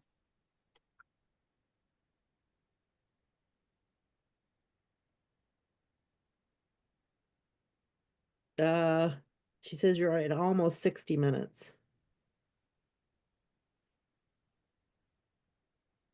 I think I have one witness we could call shortly in the 15 minutes that we're waiting for Attorney Sherlin's PI to come in. Okay. Is any objection, Mr. Sherlin, to take? Oh, no, not at all. Clean up a little bit. Okay. Ms. Bryan? I call Joshua Gardner. All I right, hope he's in the waiting room. he is.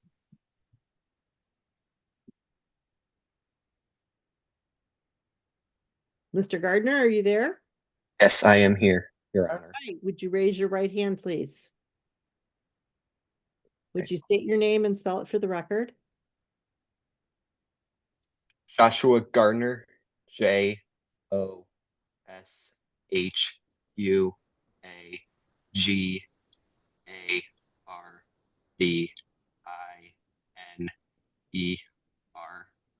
And do you swear or affirm the testimony you're about to give in this matter is the truth, the whole truth, and nothing but the truth?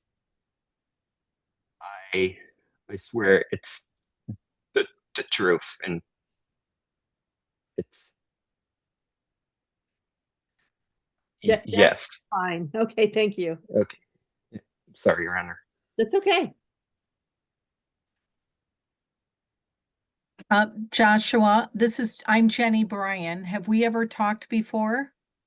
We have not talked before.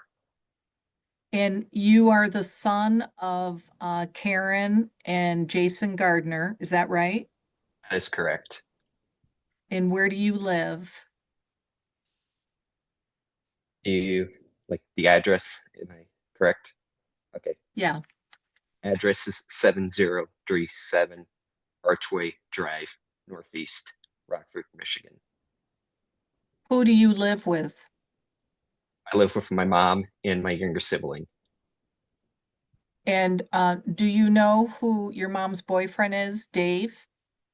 Yes, I know who he is. Does he live with you? No, Has he ever lived with you? no, I want to ask you a question about the mail. When the mailman arrives or deposits mail in the post box, whose job is it to retrieve the mail? that is my job to retrieve the mail. And when you retrieve the mail, do you ever look through it? I look through the mail. Have you ever seen any mail come to the house for Dave, your mom's boyfriend? No, All right, that's all I have. Thank you, Your Honor. All right, thank you. Mr. Sherlin? Joshua, did you talk to your mom about this testimony? yes, Did she tell you what to say? no, Did she talk to you about what you might say? I have no idea. You don't know if she talked to you about what you might say? Could you please reword that? Who told you that you could say, please reword that? Did your mom tell you that? Yeah, that's yes. Did she talk to you about what it means to her in terms of money and that type of thing about the hearing today? No, Did she tell you that that your dad wants to stop spousal support? no, Do you know that your dad has asked to stop spousal support? no, Okay. Did your mom, I'm going to ask you that question again though. Did your mom talk to you about what you might say and what it might mean to her case? no. So what did you talk to your mom about this testimony in this case?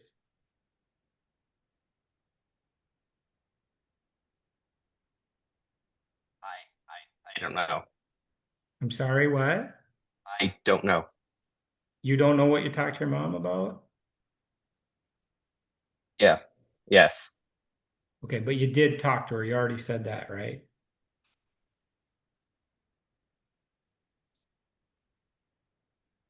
yes. Okay. You just don't remember what you talked to her about?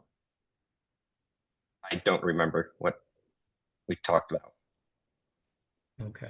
Thank you, Your Honor. Ms. Bryant? No questions. Thank you. All right, may this witness be excused? Yes. Mr. Sherlin? Yes, please. All right, thank you so much for your time. You're excused. Mr. Kamenga, can you hear me? I can hear you. Can you hear me? Yes, I can. I think you might have like a privacy slide or something. There we go. All right. I think we're all set. Would you raise your right hand, please? Would you state your name for the record and spell it? Ben Kamenga, Cammenga.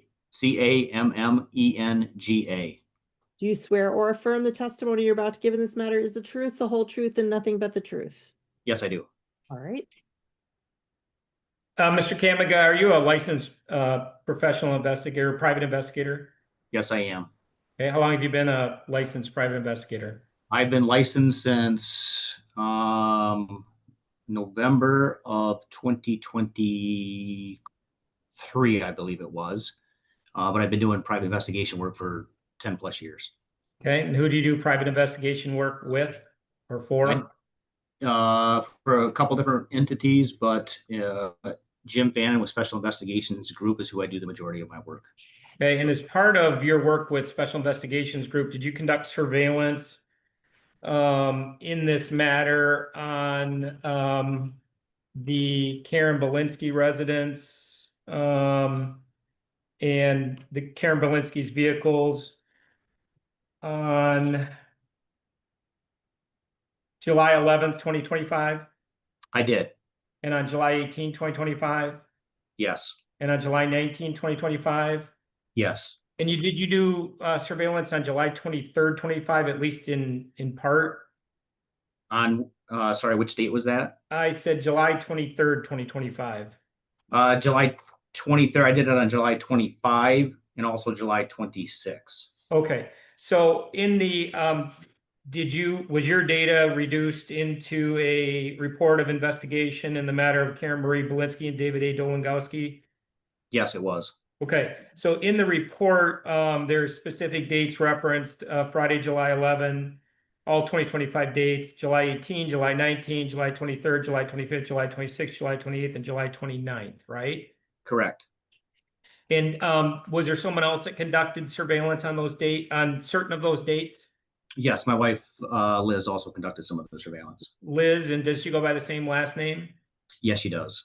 So First name's actually Elizabeth, but yeah. Okay, and so if the investigative report says report by Investigator B. Kamenga or Investigator L. Kamenga, is that who we're talking about, you and your wife? That is correct. Okay, and then if it says, so you did, you were the investigator on the July 25th as well, correct? It would be July 26th. There was a typo. That surveillance at the Meyer was actually me and not Liz. Okay, so July 26th, but anyway, Yes. Other than July 26th, does the report accurately reflect who did the surveillance? Yes, it does. Okay. Thank you. And then was there GPS surveillance that was also conducted? Yes, there was. And from what dates was GPS surveillance conducted, if you know, to when? On the Honda Odyssey in question, July 20, 2025 through August 13, 2025, and again, August 22, 2025 through August 26, 2025. And then also on the Honda Passport, July 11, 2025 through August 26, 2025. Okay. And is there, what was the reason in the gap on the GPS surveillance? The battery on the one GPS died and we had to update it. Okay. And so I think there were 3 spreadsheets of investigative data. And I think the surveillance you just talked about was contained in 3 different spreadsheets. Is that correct? That is correct. Okay. And so if on the spreadsheets where it says Balinski home on the line item entries, what does that mean? That is a geofence which is set up in the area of Balinski's home so that if the vehicle enters or exits that geofence, we can use it to alert us that the vehicle has done so, but also it'll be captured in our data when we run it in a report. Okay. And in terms of that geofence, is it possible that geofence ever included a location other than just, the physical property lines of the residents? That would be correct. The geofence was set up just north of 10 Mile, just east of or west of Myers Lake, and then it would be east of her residence too. In that area, the cell signal was bad and the amount of satellites the GPS would connect to. So we created a little bit bigger geofence than just her house so that we could pick that movement in and out of that up without having a glitch. Is it possible that geofence included a local gas station? Yeah, there was a gas station at the northwest corner of 10 Mile and Myers Lake. Okay. So if we look at the times that are referenced in the report, those times are then found in terms of either running or stopped as part of the GPS data while the GPS was functioning, correct? Correct. Okay.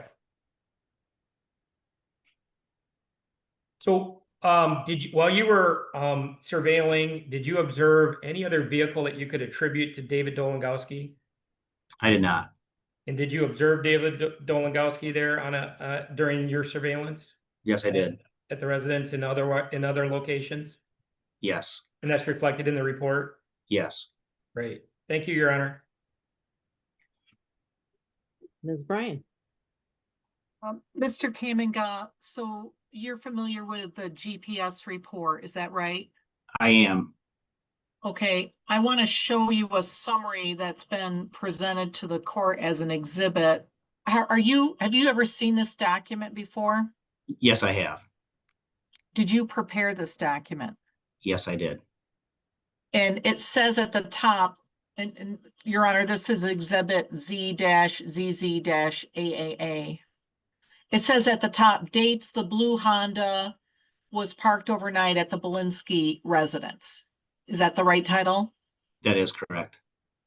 It goes from July 20 through consecutively through August 9, and then there's a break, and then it picks up again on August 22. Is that right? That is correct. And you prepared this document using the GPS data that you obtained and is part of the record today? That's correct. So if the vehicle was not at the Balinski residence after July 9, where was it? Are you asking, can I ask if you're asking if it's August 9, not July 9? You're right. I'm sorry. August 9. Okay. Yeah. From August 10 through 13, the vehicle was in the Wisconsin and Illinois area. It would overnight in Illinois. And then on the 13th, the battery to the GPS died. So I do not have data for the vehicle or the GPS locations after that. So I'm showing you Exhibit 15, and this is page 394. The page is down here. This is a copy of part of the GPS report, and you'll see that we have little numbers that we hand wrote on there. 1, 2, 3, 4, 5. Do you see that? I do not see the screen shared with me correct right now. Oh, All right, I can see it, but I can't read any of it because it's small, but I do see the screen is shared with me. okay. Well, do you see the handwritten numbers in blue at the bottom? Yes, I do. 1, 2, 3, 4, 5. Yep.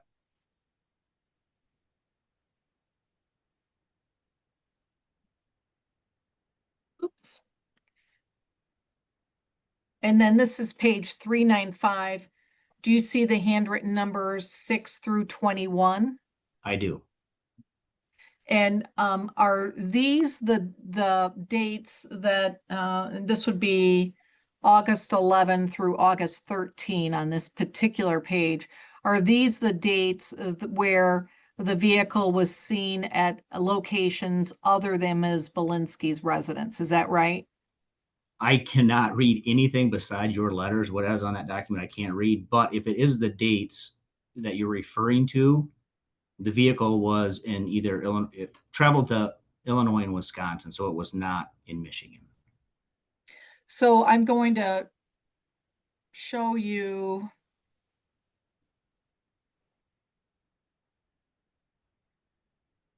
Exhibit 16.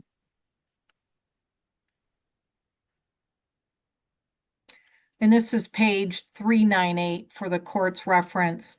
I'm going to represent to you that these are the different coordinates that relate to the GPS report. That I know they're tiny, but it seems like your testimony correlates with that.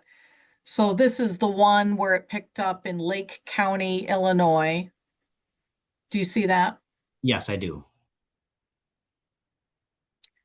This is one in Kenosha, Wisconsin. This is page 400. Do you have any reason to dispute the tracking of the GPS showing that the vehicle went to Kenosha, Wisconsin? I do not. This is one in Lotus Woods, Lake County, Illinois. This, just so you can reference to see the number 9 in the right-hand corner, it relates to the GPS in the right-hand corner, and this is page 404. Do you have any dispute that the vehicle went to Lake County, Illinois? I do not. All right. And it goes on. I will represent to you, there's all sorts of other places that the GPS is referencing. Here's page 408 that shows that the GPS was tracked in Kenosha, Wisconsin. That would be item 13. Again, no dispute as to that, right? Correct. So going back to this exhibit, which is the ZZ AAA exhibit, I understand that it's titled dates that the Honda was parked at the residence, but did you prepare another summary showing dates that the car was not at the Balinski residence? I did not. And did you bring it to either council's attention or Mr. Gardner's attention that the car had left and gone out of state? I don't know how that information was provided. I provided it to the owner of Special Investigations Group. How that information is relayed or when, I don't know. Who's the owner? Jim Bannon. Can you spell that last name, please, just for the record? Fannon. Thank you. So I just want to check with you. There's been a statement made in the trial brief that Mr. Dolengowski was observed to drive, was at the residence overnight, each night from July 20 through August 25. Is that a correct statement? Could you please repeat that for me? I'm asking you if this statement is correct, and I'll read it. David Dolengowski was observed to drive, was at the residence overnight, each night from July 20, 2025 through August 25, 2025. What I can say is that we observed him there multiple times. The vehicle which he was driving was there through August 10 when it left to Illinois / Wisconsin. So from August 10 till when the vehicle was observed here again, I don't know if he was here or not. The vehicle, as far as I know, was not here. Okay, so the statement 10 through 13, August 10 through 13, we know the vehicle is not here. Your Okay, Honor, I would so object. I would object. There's obviously a typographical error in my trial brief. If you read the I didn't entire view it as sentence, typographical. if you read the entire sentence, Your Honor, it reads, the surveillance information will show that David Dolengowski was present at the plaintiff's home during the time that the plaintiff's van that David Dolengowski was observed to drive was at the residence overnight each night from July 2025 through August 2025. I clearly mixed two sentences there and just missed the edit on it. Well, I understand the mixing of the language. I'm focused on the date. Do we agree that the reference to the dates are incorrect? That's my question to Mr. Kamenga, and I think he answered it. They are incorrect. The vehicle was not at. It was intended to reference the dates that the vehicle driven by Mr. Dolengowski was observed at, at the residence overnight based on GPS data. That's what it was meant to say. It's a typographical error. Okay, but I don't think you're picking this up, Mr. Sherlin, and maybe I'll get the clarification from Mr. Kamenga. Mr. Kamenga, and I'll show you this again. Do you see it? Yes. This summary is showing dates that the car was present at the Balinski home. Is that right? It is showing the dates based on GPS when we had the GPS on the vehicle, that the vehicle was there. And the glitch here is that it was not continuous. And I guess Mr. Sherlin now understands the point. I do understand, and we'll stipulate, Your Honor, that I erred as I wrote that it clearly should have said July 20 through August 9th and August 22 through August 25. That is my drafting error. Okay, I appreciate that. That's what I was trying to get to. And then with regard to your testimony today, Mr. Kamenga, your observations of the vehicle are limited to only what is in your report. Is that right? There are additional observations which we had, and an additional portion to this report which didn't make it to Scott, Mr. Sherlin. I'm sorry, what do you mean by that? What I mean by that is that we have done additional surveillance. And it's my understanding that that report didn't make it to Mr. Sherlin. Well, where is the additional surveillance? I have a report of it.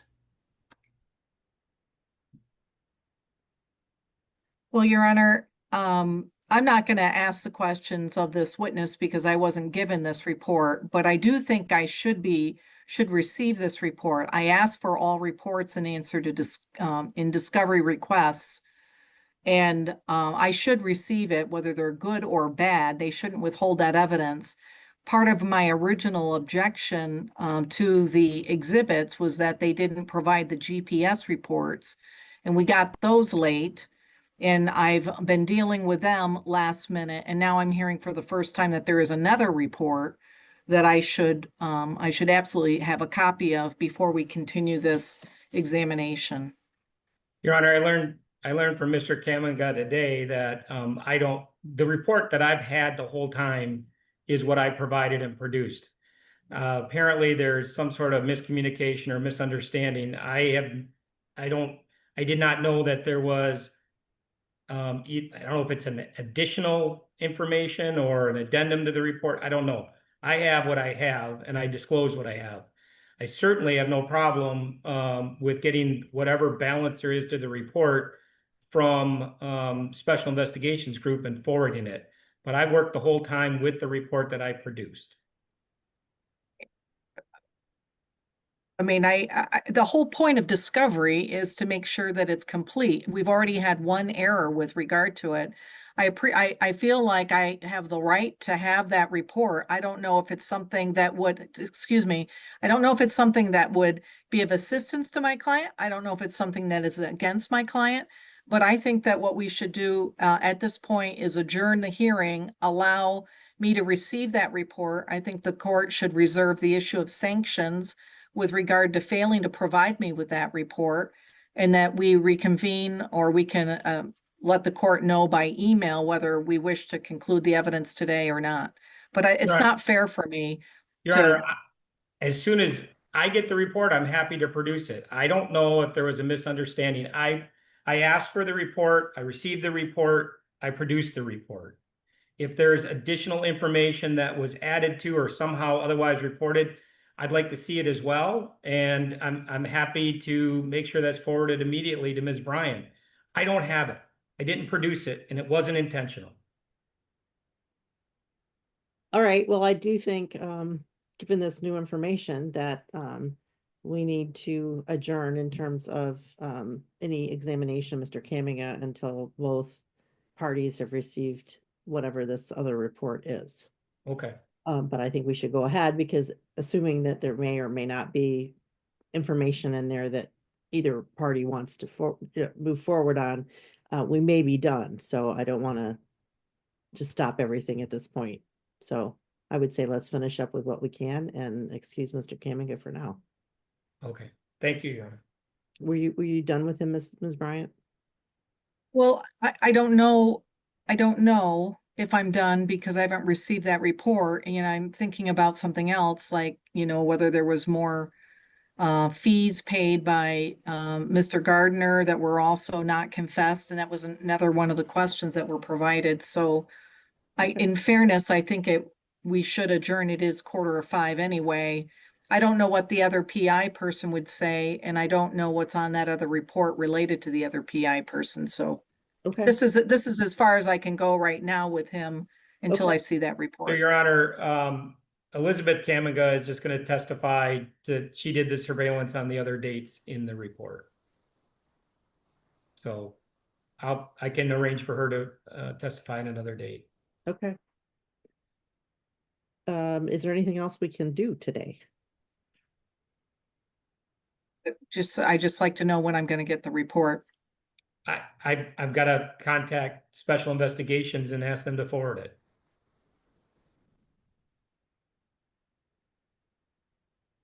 I'll make sure that happens. All right. It'd be nice if we could have it in 7 days. We can make that we can make that happen. Okay. All right. Then anything further that we need to address before we adjourn today? No, thank you. Thank you, Your Honor. All right, thank you. We're adjourned. If you could, if